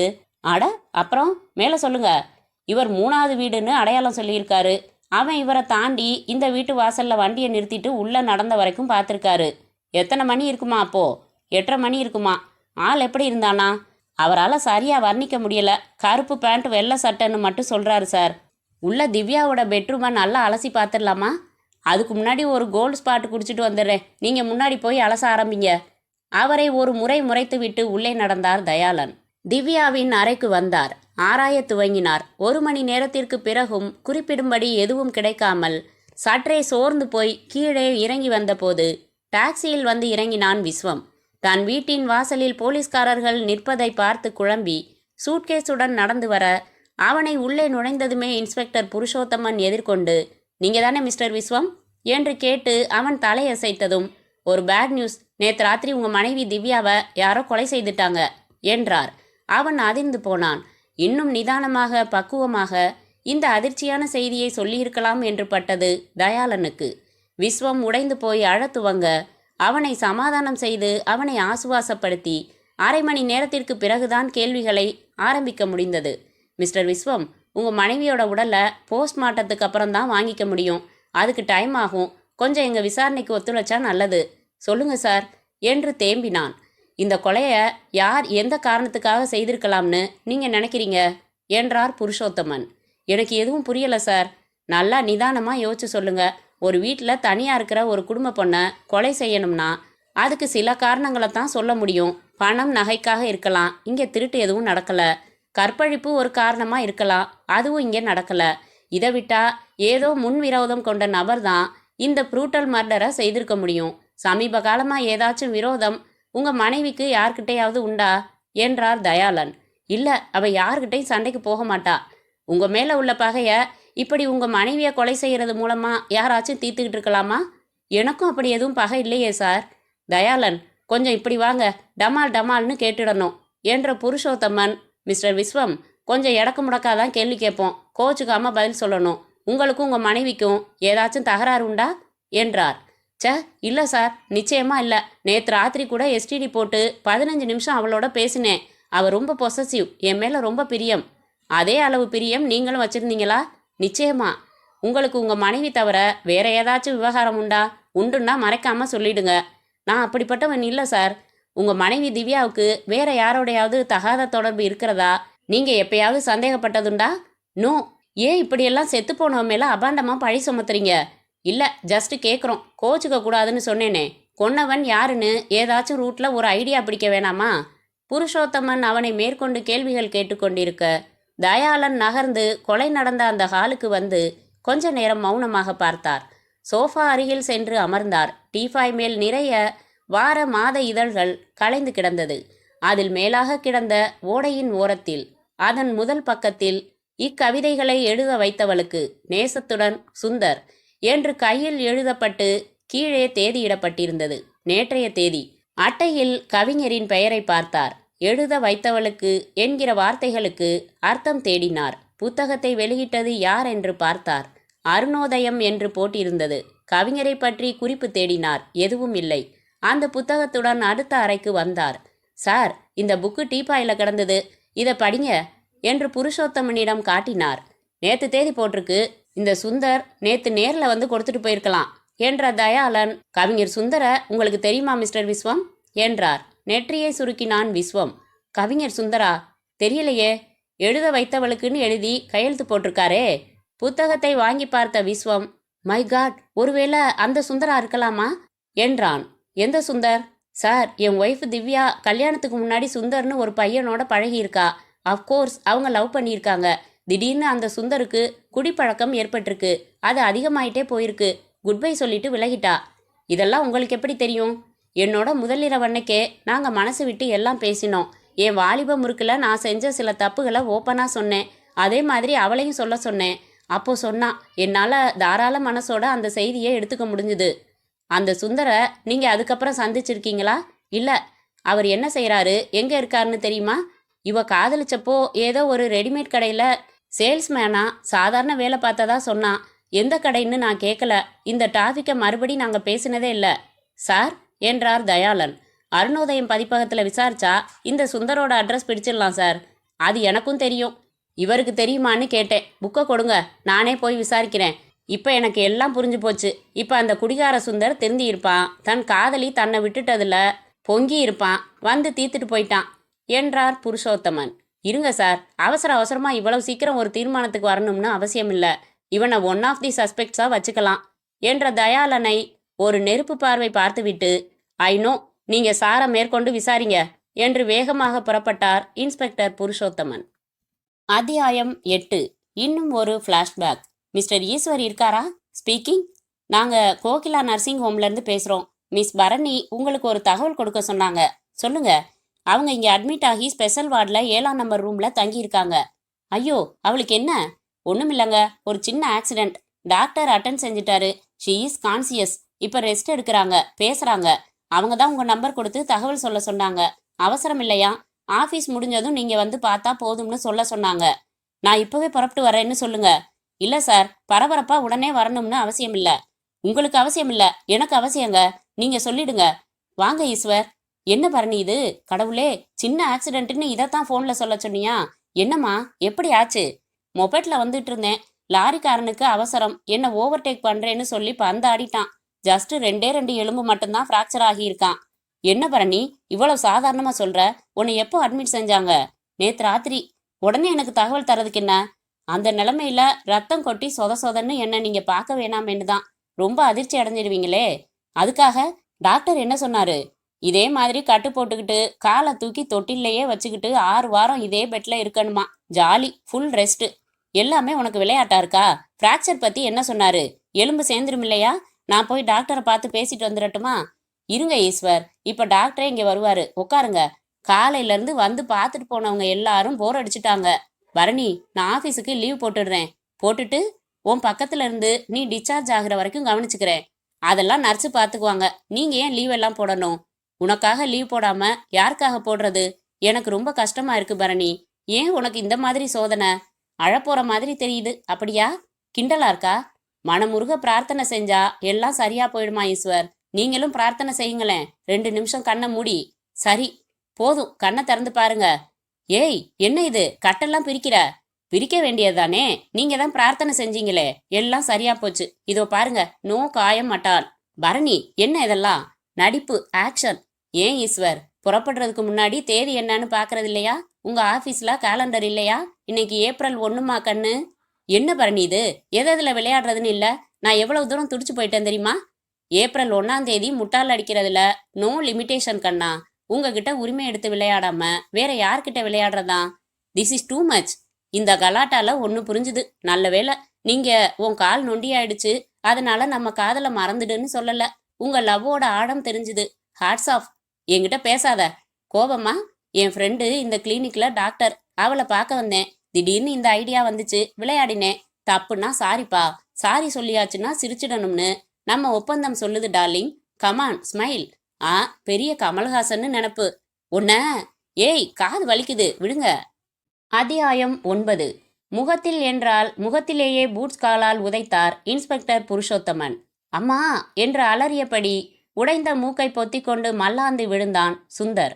அவன் சட்டையை பற்றி தூக்கி நிறுத்தி, சொல்லு, திவ்யாவை கொலை செஞ்சத உன் வாயால சொல்லு, எதால கொன்ன என்றார் கண்களில் வெறியோடு. சார், இவ்வளவு சீரியஸா விசாரிக்கணுமா? Give him chance to explain his position என்றார் தயாளன். அவருக்கு சுந்தரை பார்த்த முதல் பார்வையிலேயே அவன் குற்றவாளி இல்லை என்று பட்டது. எந்த குற்றவாளியும் கொலை செய்துவிட்டு போலீஸ் தன்னை தேடி வரட்டும் என்று கவிதை புத்தகத்தையும் கொடுத்துவிட்டு போக மாட்டான். வந்து அரெஸ்ட் செய்யட்டும் என்று தன் வீட்டிலேயே உட்கார்ந்து காத்திருக்க மாட்டான். மேலும் அடி வாங்கி அந்த சுந்தர் 2 கைகளையும் புருஷோத்தமனை நோக்கி கூப்பினான். சார், சத்தியமா சொல்றேன், நான் திவ்யா வீட்டுக்கு நேத்து ராத்திரி போனது உண்மை, புக்கு கொடுத்தது உண்மை, கொடுத்துட்டு உடனே புறப்பட்டுட்டேன். அதிகபட்சம் 3 நிமிஷம்தான் நான் அந்த வீட்டில் இருந்திருப்பேன். நான் கொலை செய்யல, அதுக்கான நோக்கமும் இல்லை என்கிட்ட. ஏன் இல்லை? நீ திவ்யாவோட பழைய காதலன் தானே? ஆமா, அவ உன் காதலை ஒதுக்கி துரோகம் செஞ்சாள் இல்லையா? அது நடந்து முடிஞ்ச கதை சார். அதைத்தான் சார் கேட்குறேன். நீ மொடா குடிகாரன் ஆனதும் அவ சொல்லியும் நீ திருந்தாதால உன்னை விட்டு விலகினாளா? குடிகாரனா? நானா? யார் சொன்னது? என் வாழ்க்கையில் ஒரே ஒரு தடவை கல் குடிச்சிருக்கேன், அதுவும் ஒரே ஒரு டம்ளர். உன்னை விட்டு பிரிஞ்சதுக்கு நீ குடிகாரனா ஆனதுதான் காரணம்னு திவ்யா தன் புருஷன்கிட்ட சொல்லியிருக்கா. அது பொய், தன்னை பாதுகாத்துக்கிறதுக்காக சொல்லப்பட்ட பொய். பின்ன எது உண்மை? ஏன் நீங்கள் பிரிஞ்சிங்க? சிம்பிள். அப்போ எனக்கு வேலை கிடைக்கல, கிடைச்சிடும்னு நம்பிக்கை மட்டும் இருந்துச்சு. அவங்க வீட்டில் இந்த விஸ்வத்தை மாப்பிள்ளை பார்த்தாங்க. தொழிலில் இருக்கிறவர், நல்ல வசதி. அதனால் அவ மனசு சபலப்பட்டுடுச்சு. நான் ஒரு செல்லா காசாக தெரிஞ்சேன், தூக்கி எறிஞ்சிட்டா. இதுதான் உண்மை. Very good. அந்த கோபம் ஓ மனசில் இருந்துச்சு, அதனால் அவளை தேடி வந்து கொலை செஞ்சிட்ட. அவளுக்கு கல்யாணமாகி 2 வருஷமாச்சு. இத்தனை நாள் கழித்து யாராச்சும் கொல்லுவானா? இப்போதான் உன் மனசில் கொலைவெறி அதிகமாகி இருக்கணும். இதோ பாரு, நீ சாமர்த்தியமாக பேசுகிறத ஜட்ஜு நம்ப மாட்டாரு. நாங்கள் சாட்சிகளோட ப்ரொடியூஸ் பண்ணுறதை தான் நம்புவார். நேற்று நீ அங்கே வந்ததை மறைக்க முடியாது. சாட்சி இருக்கு, நீ கொடுத்த புக்கு இருக்கு, காரணம் சரியா இருக்கு. அதனால் ஒழுங்காக குற்றத்தை ஒத்துக்கிட்டா தண்டனை குறையும். யோசி. சார், நான் சொல்கிறத நெக் என்று அவன் வயிற்றில் ஒரு குத்து விட்டு வீழ்த்திய இன்ஸ்பெக்டர் புருஷோத்தமன், பதிலுக்கு பதில் பேசாதரா கழுத, நல்லா யோசி, நாளைக்கு கோர்ட்டுக்கு கொண்டு போகிற வரைக்கும் யோசி என்றார். தயாளனுக்கு சங்கடமாக இருந்தது. வலி தாங்காமல் வயிற்றை பிடித்து முனகியபடி சுருண்டு கிடந்த சுந்தரை பார்த்தார். இன்ஸ்பெக்டர் மேல் எரிச்சலாய் வந்தது. இந்த கொலையில் நிஜமான குற்றவாளி யார்? அவனுக்கும் திவ்யாவுக்கும் என்ன பகை இருக்க முடியும்? இதில் ஒரு புது கோணம் பிடித்தாக வேண்டும். இந்த அப்பாவியை காப்பாற்றியாக வேண்டும். தீவிரமாக யோசிக்க துவங்கினார் தயாளன். அத்தியாயம் 10. மேலும் ஒரு ஃப்ளாஷ்பேக். என்ன யோசனை பரணி? ஒன்றுமில்ல. கடலை பற்றி ஏதாச்சும் கவிதை எழுத போறியா? நாம் வந்து உக்காந்ததுலேருந்து இமைக்காமல் பார்த்துக்கிட்டு இருக்க. ஏய், என்னம்மா முகம் கூட டல்லாக இருக்கே பரணி, என்ன சொல்லு. இல்லை ஈஸ்வர், எனக்கு பேசுகிற மூடே இல்லை. I am totally upset. அதான் ஏன்னு கேட்குறேன். என்ன ப்ராப்ளம்? வீட்டில் யாரோடையாவது தகராறா? ஆமாம். யாரோட? எங்கள் அப்பாவோட. விட்டு கொடுத்து போக வேண்டியது தானே? அவர் விட்டு கொடுக்க சொல்கிறது உங்களை ஈஸ்வர். பரணி, என்ன சொல்கிற? நேற்று நம்ம லவ் மேட்ரை ஓப்பன் செஞ்சு பேசினேன். அவர் ரொம்ப நல்ல மூடில் இருந்ததால் ஆரம்பித்தேன். எல்லாம் சொன்னேன். என்ன சொன்னார்? அவரை ரொம்ப ப்ராடு மைண்டுன்னு நான் கணக்கு போட்டு வச்சுருந்தது தப்பாக போச்சு ஈஸ்வர். என்னம்மா சொன்னார்? உங்களை மறக்க சொல்கிறாரு. அமெரிக்காவில் டாக்டராக இருக்கிற அவரோட ஃப்ரெண்டு பையனை எனக்காக முடிவு செஞ்சு வச்சுருக்காராம். கடுமையாக என்னை திட்டினாரு.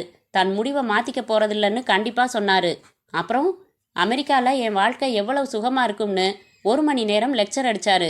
அவர் லெக்சர் அடித்தது இருக்கட்டும், நீ என்ன பதில் சொன்ன அதை சொல்லு. அதானே முக்கியம். நாளைக்கு சொல்கிறதா சொல்லிட்டேன் ஈஸ்வர். எதுக்கு உனக்கு அவகாசம்? உங்களோட கலந்து பேச வேணாமா? இதில் உன் ஸ்டாண்டை உறுதியாக சொல்ல வேண்டியதுதானே? ஏன் ஸ்டாண்டு குழப்பமாக இருக்கு ஈஸ்வர். ஏய் பரணி, நீ எப்பவும் போல் இன்றைக்கும் ஒரு புது நாடகத்தை ஆரம்பிச்சிருக்கன்னு நான் நினைக்கிறேன். ரைட்? எவ்வளவு நேரத்துக்கு இந்த ட்ராமா நடத்த போகிறதா உத்தேசம்? இல்லை ஈஸ்வர், இது ட்ராமா இல்லை, நிஜமாக நடந்தது. சரி, இருக்கட்டும். அப்படின்னா நீ அவகாசம் கேட்டது சுத்த பேத்தல் பரணி. நீங்கள் 1000 சொல்லுங்க, நான் ஈஸ்வரை காதலிக்கிறதும் அவரை நான் கல்யாணம் செய்துக்க போகிறதுங்கிறதும் 100% உறுதின்னு உடனே உங்கள் அப்பா கிட்ட சொல்லியிருக்க வேணாமா? ஈஸ்வர், வாழ்க்கையில் எல்லா சந்தர்ப்பத்திலையும் உணர்ச்சி பூர்வமாகவே இருக்க முடியாது. முக்கியமான கட்டங்களில் கொஞ்சம் யதார்த்தமாகவும் யோசிக்க வேண்டி இருக்குப்பா. என்ன சொல்கிற பரணி? அப்பா சொல்கிற நியாயங்களையும் அவர் பார்த்து வச்சிருக்கிற சம்பந்தத்தில் உள்ள ப்ளஸ் பாயிண்ட்டுகளையும் ஒரே அடியாக புறக்கணிச்சிட முடியலை ஈஸ்வர். யோசிச்சு பார்க்க வேண்டியிருக்கு. என்ன எந்திரிச்சிட்டீங்க ஈஸ்வர்? சலனத்துக்கு அப்பாற்பட்டது நம்ம காதல்னு இத்தனை நாளும் நான் பைத்தியக்காரத்தனமாக நினச்சிக்கிட்டு இருந்தேன் பரணி. எப்போ நீ யோசிக்கிறதுக்கு தயாராயிட்டியோ அப்போவே உன் மனசில் உள்ள தடுமாற்றத்தை நான் புரிஞ்சுக்கிட்டாகணும். என்னை மறந்துடுங்கன்னு நீ சொல்ல போகிற வசனத்தை வேற நான் உக்காந்து கேட்கணும்னு நீ எதிர்பார்க்குறியா? ஈஸ்வர், எதுக்காக இப்போ கோவப்படுறீங்க? நாம் மனசு விட்டு சந்தோஷமாக பழகினோம், காதல்னு பேர் சூட்டினோம். அதையே நட்புன்னு பேர் சூட்டி ஏன் தொடரக்கூடாது? உங்களுக்கும் என்ன மாதிரி ஒரு பெஸ்ட் சந்தர்ப்பம் கிடைச்சா இப்படி தான் யோசிப்பீங்க ஈஸ்வர். காதல் எல்லாமே கல்யாணத்தில் முடியணும்னு ஏதாச்சும் விதி இருக்கா? நாம் 2 பேருமே ஏன் ஸ்போர்ட்டிவாக எடுத்துக்க கூடாது? வாயை மூடு பரணி. இதுக்கு மேலே ஒரு வார்த்தை பேசினாலும் நடக்கிறதே வேற. அமெரிக்காவில் வாழ்க்கை வசதியான மாப்பிள்ளன்னு உங்கள் அப்பா ஆசை கட்டினதும் மிட்டாய்க்கு ஆசைப்படுற குழந்தை மாதிரி இவ்வளவு சுலபமாக காதலை உதற துணிஞ்சிட்டு அதுக்கு சமாதானமாக வியாக்கியானமாக சொல்கிற? ச்சே, உன் முகத்தில் இன்னொரு தடவை முழிக்கிறது கூட கேவலமான விஷயம். நான் வரேன். அத்தியாயம் 11. நாற்காலியில் ஸ்டைலாக அமர்ந்து சொல்லப்பட்ட திசையில் ஒரு பூங்கொத்தை பிடித்தபடி பார்த்து கொண்டிருந்தாள் சௌந்தர்யா. அவளை நோக்கி 2 விளக்குகளை ஸ்டாண்டில் பொருத்தி வைத்திருந்த ஈஸ்வர் கழுத்தில் மாட்டின கேமரா வழியாக அவளை பார்த்தான். போட்டோ எடுப்பதற்காகவே ஷாம்பு போட்டு குளித்து தலையை பம் என்று ஆக்கியிருந்தாள். சொன்னபடி புருவங்களை ட்வீஸ் செய்து முகத்தை ப்ளீச் செய்திருந்தாள். லிப்ஸ்டிக் தடவி மேலே பளபளப்பு தரும் க்ளோஸ் தடவி இருந்தாள்.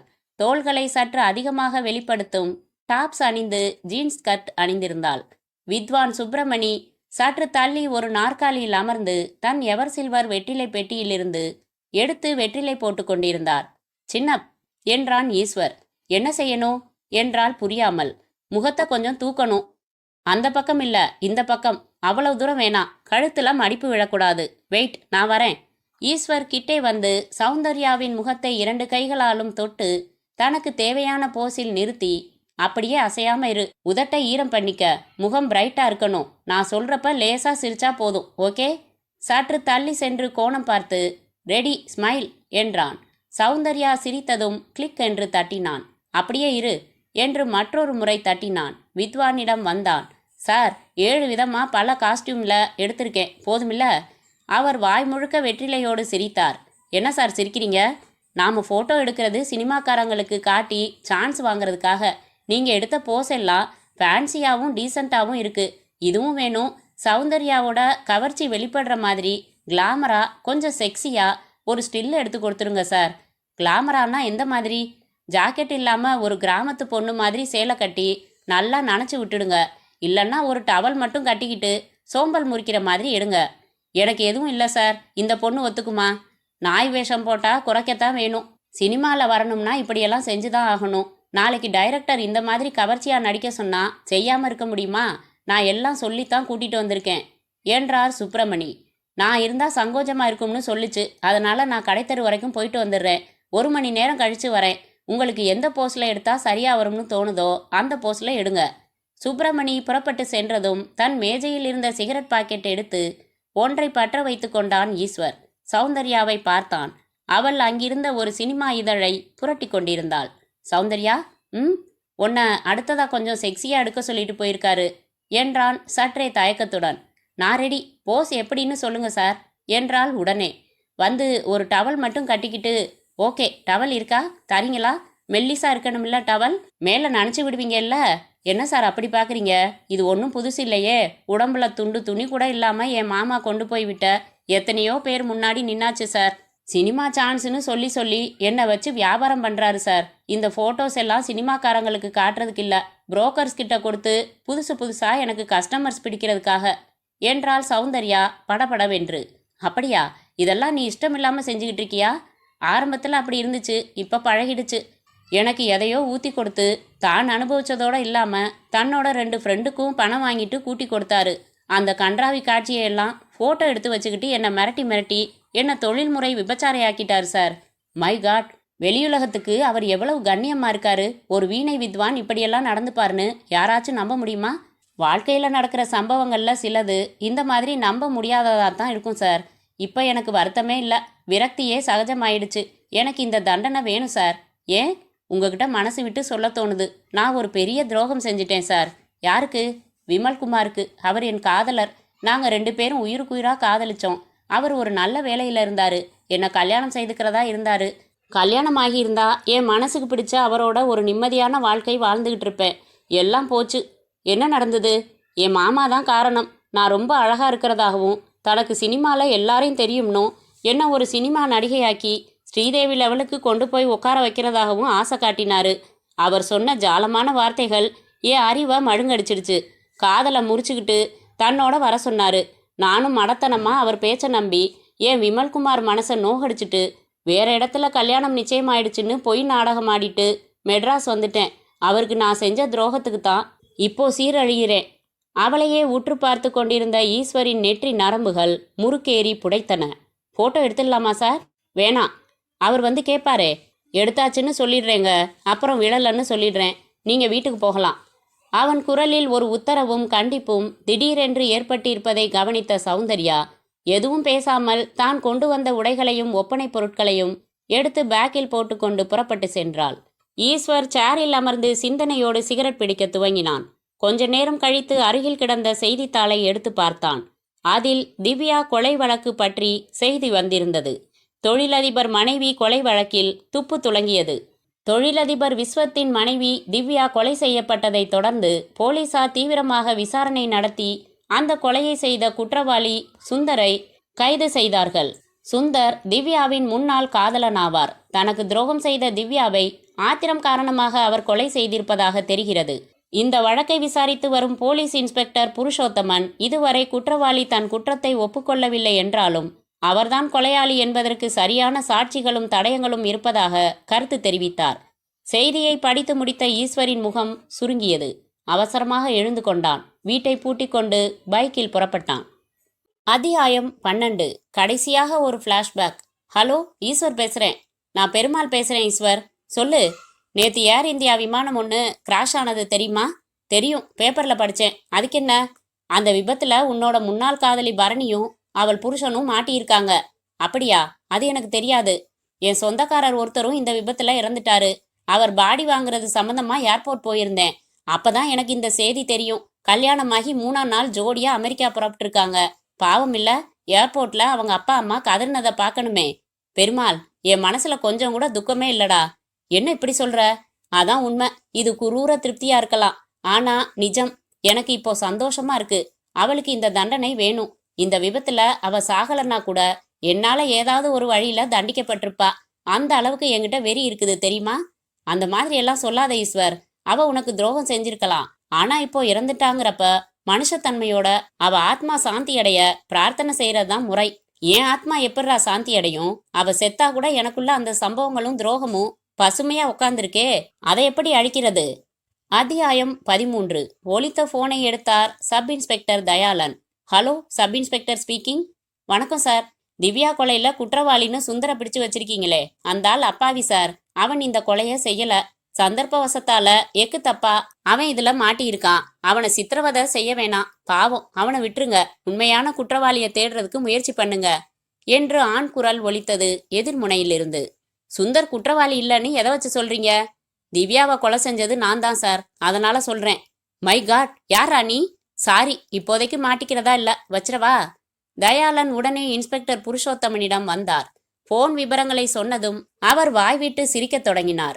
நல்ல தமாஷ் சார். அவன் சீரியஸா பேசினான், நீங்க சிரிக்கிறீங்களே. தயாளன், உங்களுக்கு அனுபவம் பத்தல, அதான் பதட்டப்படுறீங்க. இந்த சுந்தரோட வக்கீல் வந்து ஜாமீன்ல விட சொல்லி கேட்டாரா? அதுக்கு நான் மறுத்தேனா? அதனால கேஸை டைவர்ட் பண்றதுக்காக இந்த மாதிரி சொல்லி கொடுத்து செட்டப் செஞ்சு எவனையோ பேச வச்சிருக்காரு. இதையெல்லாம் போய் நம்புறீங்களே? எந்த வக்கீலும் இப்படியெல்லாம் விளையாட மாட்டான் சார். எந்த நிஜ கொலைகாரனும் இந்த மாதிரி ஃபோன் செய்ய மாட்டான். அவன் மனதளவுல பாதிக்கப்பட்டவனா இருக்கலாம். இன்ஸ்பெக்டர் சீரியஸ் ஆகி தயாளனை முறைத்து, இந்த எடக்கு மடக்கு கேள்வியெல்லாம் என்கிட்ட வேணாம். எனக்கு தெரியும், குற்றவாளி சுந்தர். அவன் நம்ம கஸ்டடியில இருக்கான். அவனை எப்படி ஒப்புக்க வைக்கிறதுன்னு எனக்கு தெரியும். போய் வேலையை பாருங்க.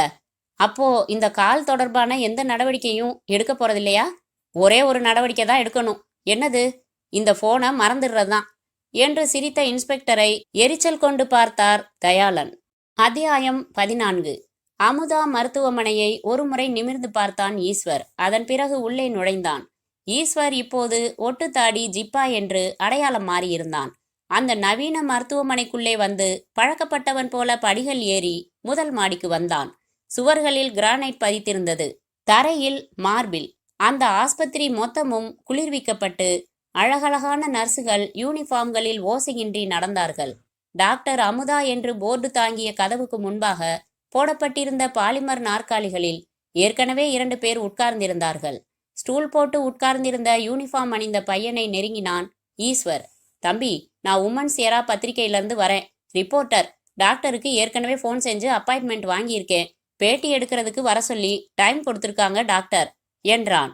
இப்படி உட்காருங்க, கேட்டுட்டு வரேன் என்றவன் உள்ளே சென்று விட்டு திரும்பி வந்து, 2 பேஷண்ட்ஸ் பாக்கி இருக்காங்க, அவங்கள பார்த்துட்டு உங்களை கூப்பிட்றதா சொன்னாங்க டாக்டர், உட்காருங்க என்றான். ஈஸ்வர் உட்கார்ந்து தன் ஜோல்னா பைக்குள்ளிருந்து ஒரு பத்திரிகை எடுத்து படிக்க துவங்கினான். அரை மணி நேரமாகியது அந்த 2 நோயாளிகளையும் பார்த்து அனுப்பிவிட்டு அவனை அழைப்பதற்கு. உள்ளே வந்து வணக்கம் வைத்தான் ஈஸ்வர். டாக்டர் அமுதா இளமையாக இருந்தாள். கொண்டை போட்டு ஆர்ச்சாக பூ வைத்திருந்தாள். கண்ணாடி அணிந்திருந்தாள். கழுத்தில் மாட்டியிருந்த ஸ்டெத்தஸ்கோப்பை கலற்றி மேஜையில் வைத்துவிட்டு மேஜை மேலிருந்த பொருள்களை ஓரமாய் ஒதுக்கினாள். என்ன மாதிரியான பேட்டி இது? கேளுங்க. அதுக்கு முன்னாடி எந்த அடிப்படையில என்ன பேட்டி எடுக்க தேர்ந்தெடுத்தீங்க?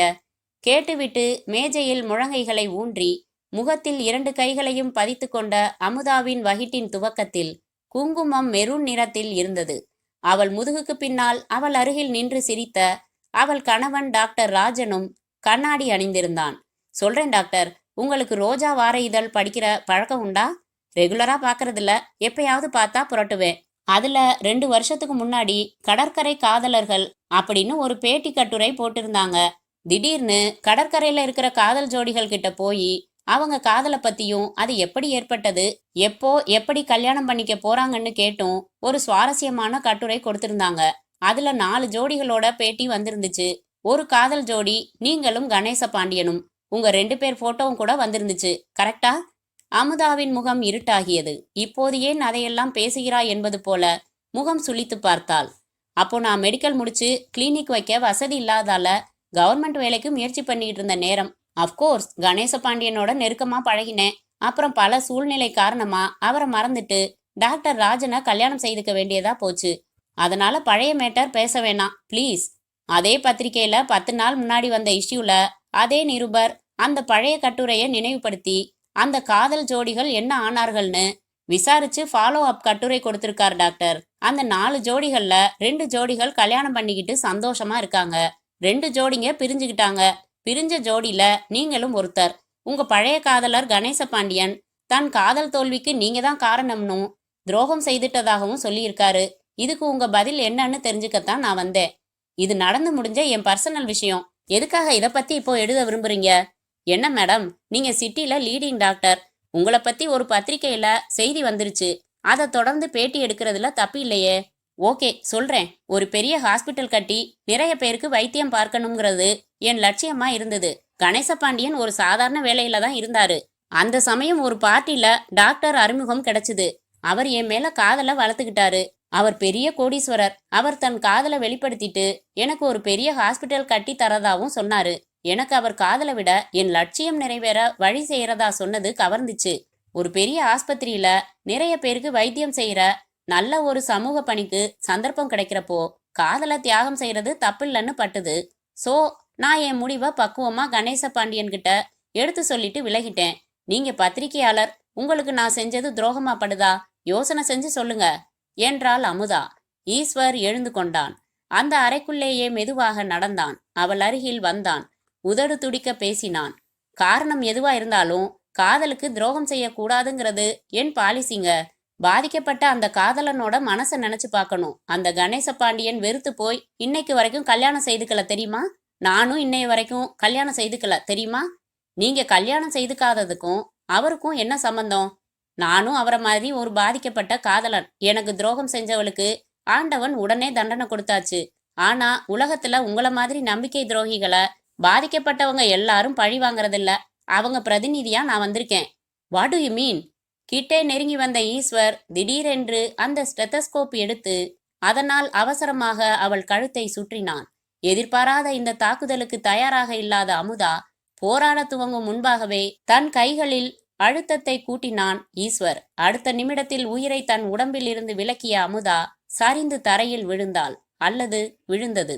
தன் கைக்குட்டை எடுத்த ஈஸ்வர் ஸ்டெத்தஸ்கோப்பில் தான் தொட்ட இடங்களை துடைத்துவிட்டு புறப்பட்டான். வெளியே வந்து அந்த பையனுக்கு புன்னகைத்து, டாக்டர் ரெஸ்ட் எடுக்கிறதா சொன்னாங்க, அரை மணி நேரத்துக்கு அவங்கள யாரும் தொந்தரவு செய்ய வேணாம்னு சொல்ல சொன்னாங்க. வரட்டுமா? சரி சார் என்றான் பையன் சமர்த்தாக. ஆஸ்பத்திரியின் வாசலை நோக்கி நிதானமாக நடந்தான் ஈஸ்வர். அத்தியாயம் 15. டாக்டர் ராஜன் துக்கத்தின் உச்சியில் இருந்தார். அவர் கண்கள் சிவந்து போயிருக்க சிந்தி சிந்தி மூக்கின் நுனியும் சிவந்திருந்தது. கொஞ்ச நேரம் அமைதியாய் இருந்துவிட்டு திடீரென்று பொங்கி அழுது கொண்டிருந்தார். அவர் அழுகையை நிறுத்தும் சமயங்களில் எல்லாம் அருகில் அமர்ந்திருந்த இன்ஸ்பெக்டர் புருஷோத்தமன் கேள்வி கேட்டுக்கொண்டிருந்தார்.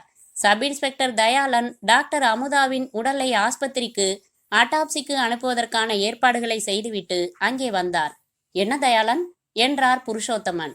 பத்திரிகை ஆபீஸுக்கு போன் செஞ்சு எடிட்டர் கூடவே பேசிட்டேன். அவங்க எந்த ரிப்போர்ட்டரையும் இந்த ஆஸ்பத்திரிக்கு பேட்டி எடுக்க அனுப்பலையா. ரெண்டாவது, அவங்க பத்திரிகையில தாடி வச்ச பையன் சொன்ன அடையாளங்கள்ல எந்த நிரூபரும் இல்லையா. சோ இது எமோஷனலா திடீர்னு ரியாக்ட் பண்ணி நடந்த கொலை இல்ல, பிளான்டு மர்டர் சார். ஆனா நான் அப்படி நினைக்கல. நிச்சயமா இது திட்டமிட்ட கொலையாதான் இருக்கணும்னு அபிப்பிராயப்படுறேன் தயாளன். அதைத்தான் சார் நான் இங்கிலீஷ்ல சொன்னேன். இன்ஸ்பெக்டர் அவரை முறைத்துவிட்டு ராஜன் பக்கம் திரும்பி, சார் நீங்க யார சந்தேகப்படுறீங்கன்னு சொன்னாதான் பரவாயில்ல என்றார். சார் நீங்களும் 100 தடவை அதையே கேட்டுட்டீங்க.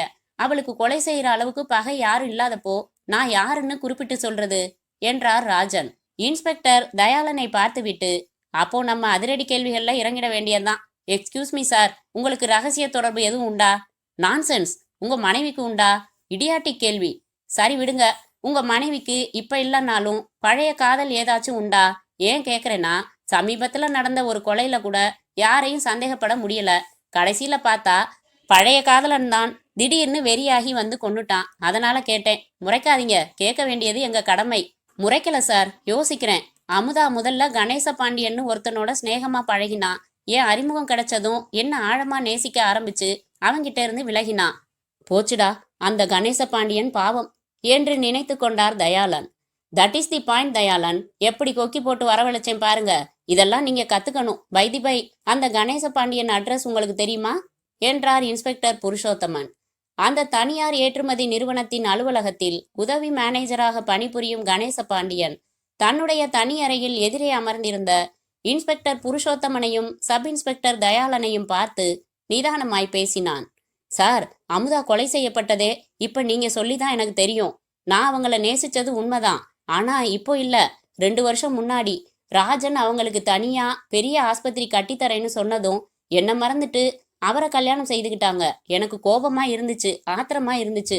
என்ன செய்ய முடியும்? கொஞ்ச நாளா தாடி வளர்த்துக்கிட்டு கவிதை எழுதிக்கிட்டு திரிஞ்சேன்.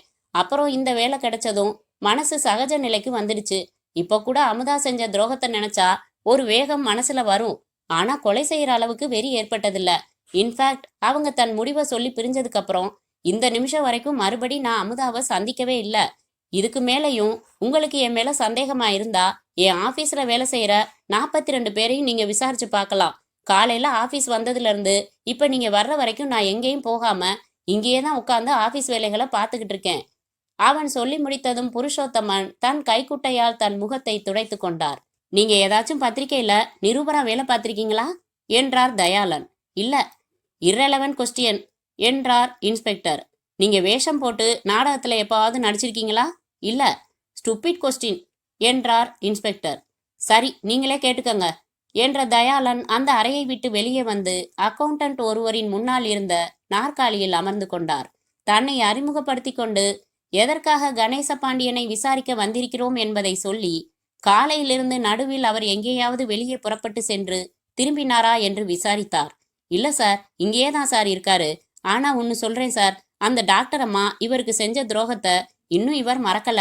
எப்படி சொல்றீங்க? சமீபத்துல ரோஜா வார இதழ்ல 2 வருஷம் முன்னாடி கடற்கரையில 4 காதல் ஜோடிகளை சந்திச்சு திடீர்னு பேட்டி எடுத்து போட்டிருக்காங்க.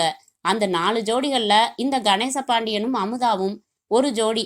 2 வருஷம் கழிச்சு இப்போ அந்த ஜோடிங்க அப்புறம் கல்யாணம் செஞ்சுக்கிட்டாங்களா இல்லையான்னு பேட்டி கண்டு போடுறதுக்காக அதே நிருபர் கணேச பாண்டியன் சாரை தேடிக்கிட்டு வந்துட்டான்.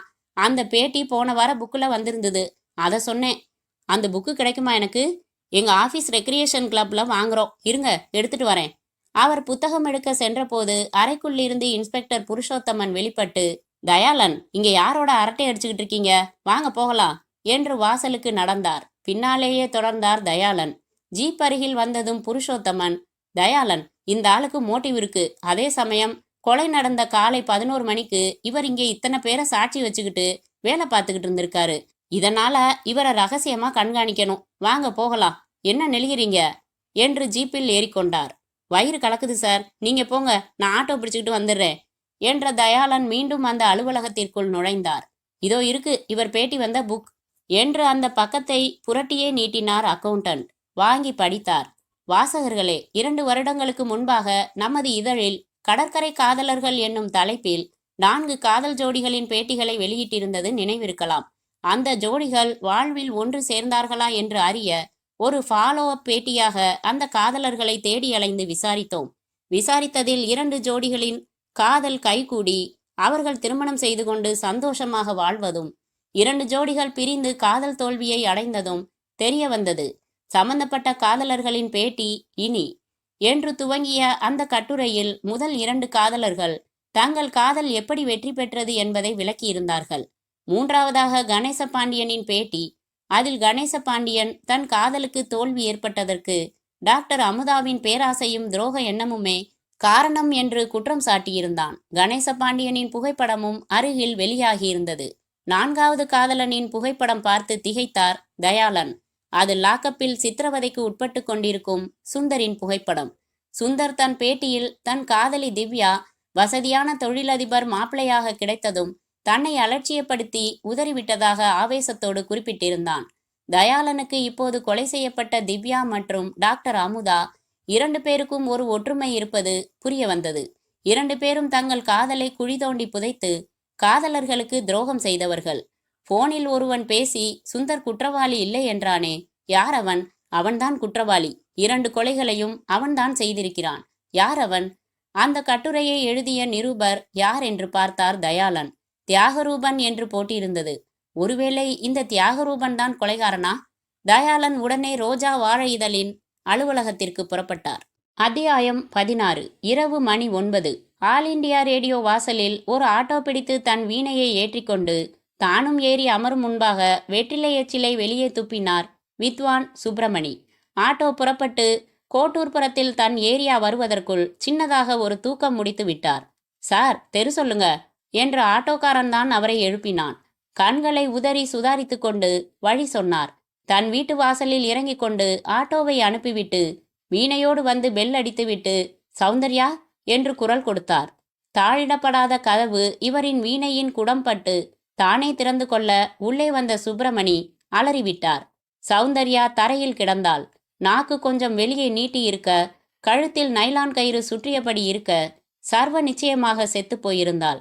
சுப்பிரமணி வீணையை போட்டுவிட்டு போலீஸுக்கு ஃபோன் செய்ய ஓடினார். உங்க மச்சினி சௌந்தர்யா சமீபத்தில் யாரோடையாச்சும் சண்டை போட்டாளா என்றார் இன்ஸ்பெக்டர் புருஷோத்தமன் பாடியை பார்த்தபடி. இல்ல சார் என்றார் வாயில் துண்டு பொத்திய வித்வான். அரை மணி நேரம் அவரை விசாரித்துவிட்டு அவர் வீட்டுக்கு வெளியே வந்து தம் பற்ற வைத்தபோது கிடைத்த அவகாசத்தில் தயாளன் அவரை விசாரிக்க துவங்கினார். நான் கேட்கறதுக்கு நல்லா யோசிச்சு பதில் சொல்லுங்க. சௌந்தர்யா யாரையாச்சும் காதலிச்சு அப்புறம் அந்த காதலனுக்கு துரோகம் செஞ்சுதா?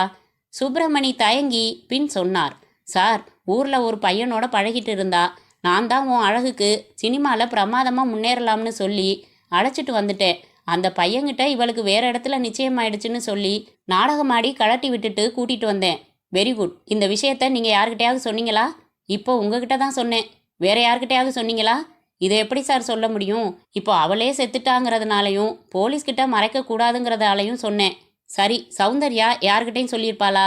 அவள் யார்கிட்ட சொல்ல போறா? சார், சமீபத்தில் திவ்யா டாக்டர் அமுதா 2 பேரும் கொலை செய்யப்பட்டதை பேப்பரில் படிச்சிருப்பீங்க. அந்த பொண்ணுங்களும் காதலர்களுக்கு துரோகம் செஞ்சவங்க. இப்போ சௌந்தர்யாவுக்கு அதே காரணம் இருக்கு.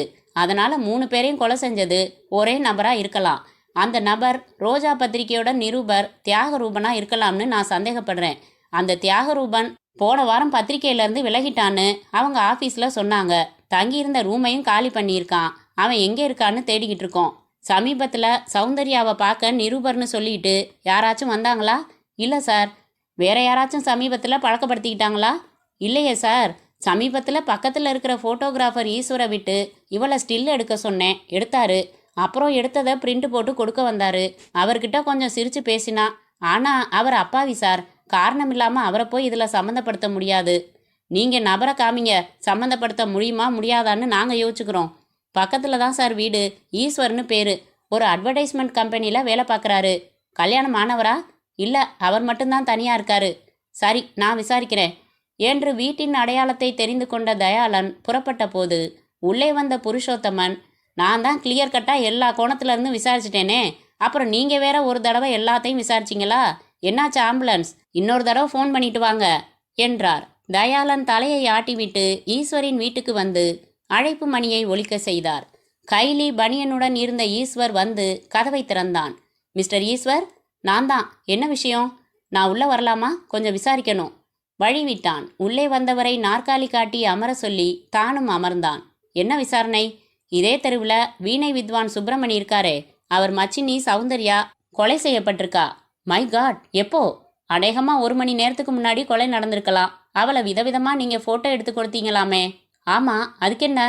பல உடைகளில் அவளை பார்த்ததில் சபலப்பட்ட நீங்கள் வித்வான் இல்லாத நேரத்தில் சௌந்தர்யாவை உங்கள் ஆசைக்கு இணங்க கூப்பிட்டு அவள் மறுத்ததால் ஆத்திரப்பட்டு நைலான் கயிறு போட்டு கொலை செஞ்சிருக்கலாம்னு அவர் சந்தேகப்பட்டு சொன்னதால தான் நான் விசாரிக்க வந்திருக்கேன் என்ற தயாளன் ஈஸ்வரின் முகத்தில் ரியாக்ஷனை கவனித்தார். எந்த சலனமும் இல்லாமல் இருந்தான். புன்னகைத்தான். என்ன சார் இது? அந்த பொண்ணை ஃபோட்டோ எடுத்து கொடுத்ததுக்காக எக்கு தப்பா இதில் என்ன இழுத்து விட பார்க்குறீங்களே? அப்படி இல்லை. நீங்களோ கல்யாணம் ஆகாதவர், வாலிப வயசு, அந்த பொண்ணு அழகான வயசு பொண்ணு, ஒரே தெரு, நெருக்கமாக நின்று ஃபோட்டோ எடுத்திருக்கீங்க. அதனால் அவர் சந்தேகப்படுறதுல தப்பு இல்லையே. சந்தேகப்படுறதுன்னு ஆரம்பித்தா யார் வேணும்னாலும் யாரை வேணும்னாலும் சந்தேகப்படலாம் சார். அந்த ஆள் அவளோட அக்கா புருஷன். சினிமா சான்ஸ் வாங்கி தரேன்னு ஊர்லேருந்து அவளை கூட்டிகிட்டு வந்து கெடுத்து பல பேருக்கு கூட்டி கொடுத்துக்கிட்டு இருக்கான் சார். அந்த ஆள் அவளை வச்சு சம்பாதிக்கிறான். இதில் அவளுக்கு இஷ்டம் இல்லை.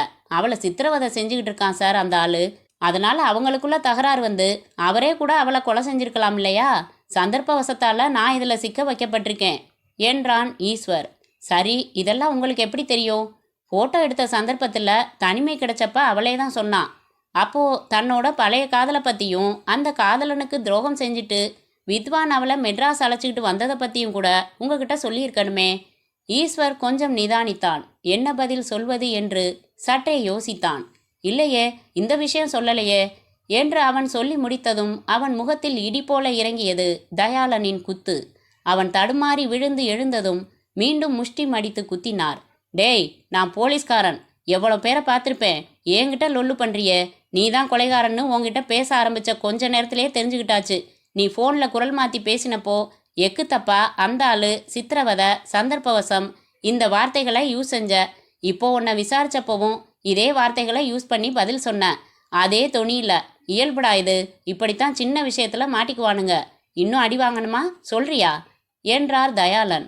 மூக்கிலிருந்து ரத்தம் வழிய நின்ற ஈஸ்வர், எஸ், நான் தான் கொலை செஞ்சேன். வாழ்க்கையில் வெற்றி கோட்டை தொடுறதுக்காக காதலை கொச்சப்படுத்தினவ என் காதலி. அவ எனக்கு துரோகம் செஞ்சா. ஆனால் கடவுள் அவளுக்கு விமான விபத்து நடத்தி தண்டிச்சாரு. ஆனால் அந்த துரோக நெருப்பு எனக்குள்ள அடங்கலை. ரோஜா புக்கில் பேட்டி பார்த்ததும் என் காதலி மாதிரியே அவங்க காதலர்களுக்கு துரோகம் செஞ்ச திவ்யாவையும் டாக்டர் அமுதாவையும் கொலை செய்ய தீர்மானிச்சேன். திட்டம் போட்டு செயல்படுத்தினேன். சௌந்தர்யாவும் அதே கேஸ் தான்னு தெரிஞ்சதால அவளையும் கொலை செஞ்சேன் என்றான். தயாளன் அவனை கைது செய்து அழைத்து வந்து இன்ஸ்பெக்டர் புருஷோத்தமனிடம் விவரம் சொல்ல, புருஷோத்தமன் கைக்குட்டை எடுத்து தன் முகத்தில் வியர்வையையும் அசட்டையும் சேர்த்து துடைத்து கொண்டு, தயாளன், என்னோட ட்ரைனிங்கால் நீங்கள் திறமையாக செயல்படுறீங்கன்னா அதில் பெருமை எனக்குத்தான் என்றார். தயாளன் சி என்பது போல ஒரு பார்வை பார்த்தார். முற்றும்.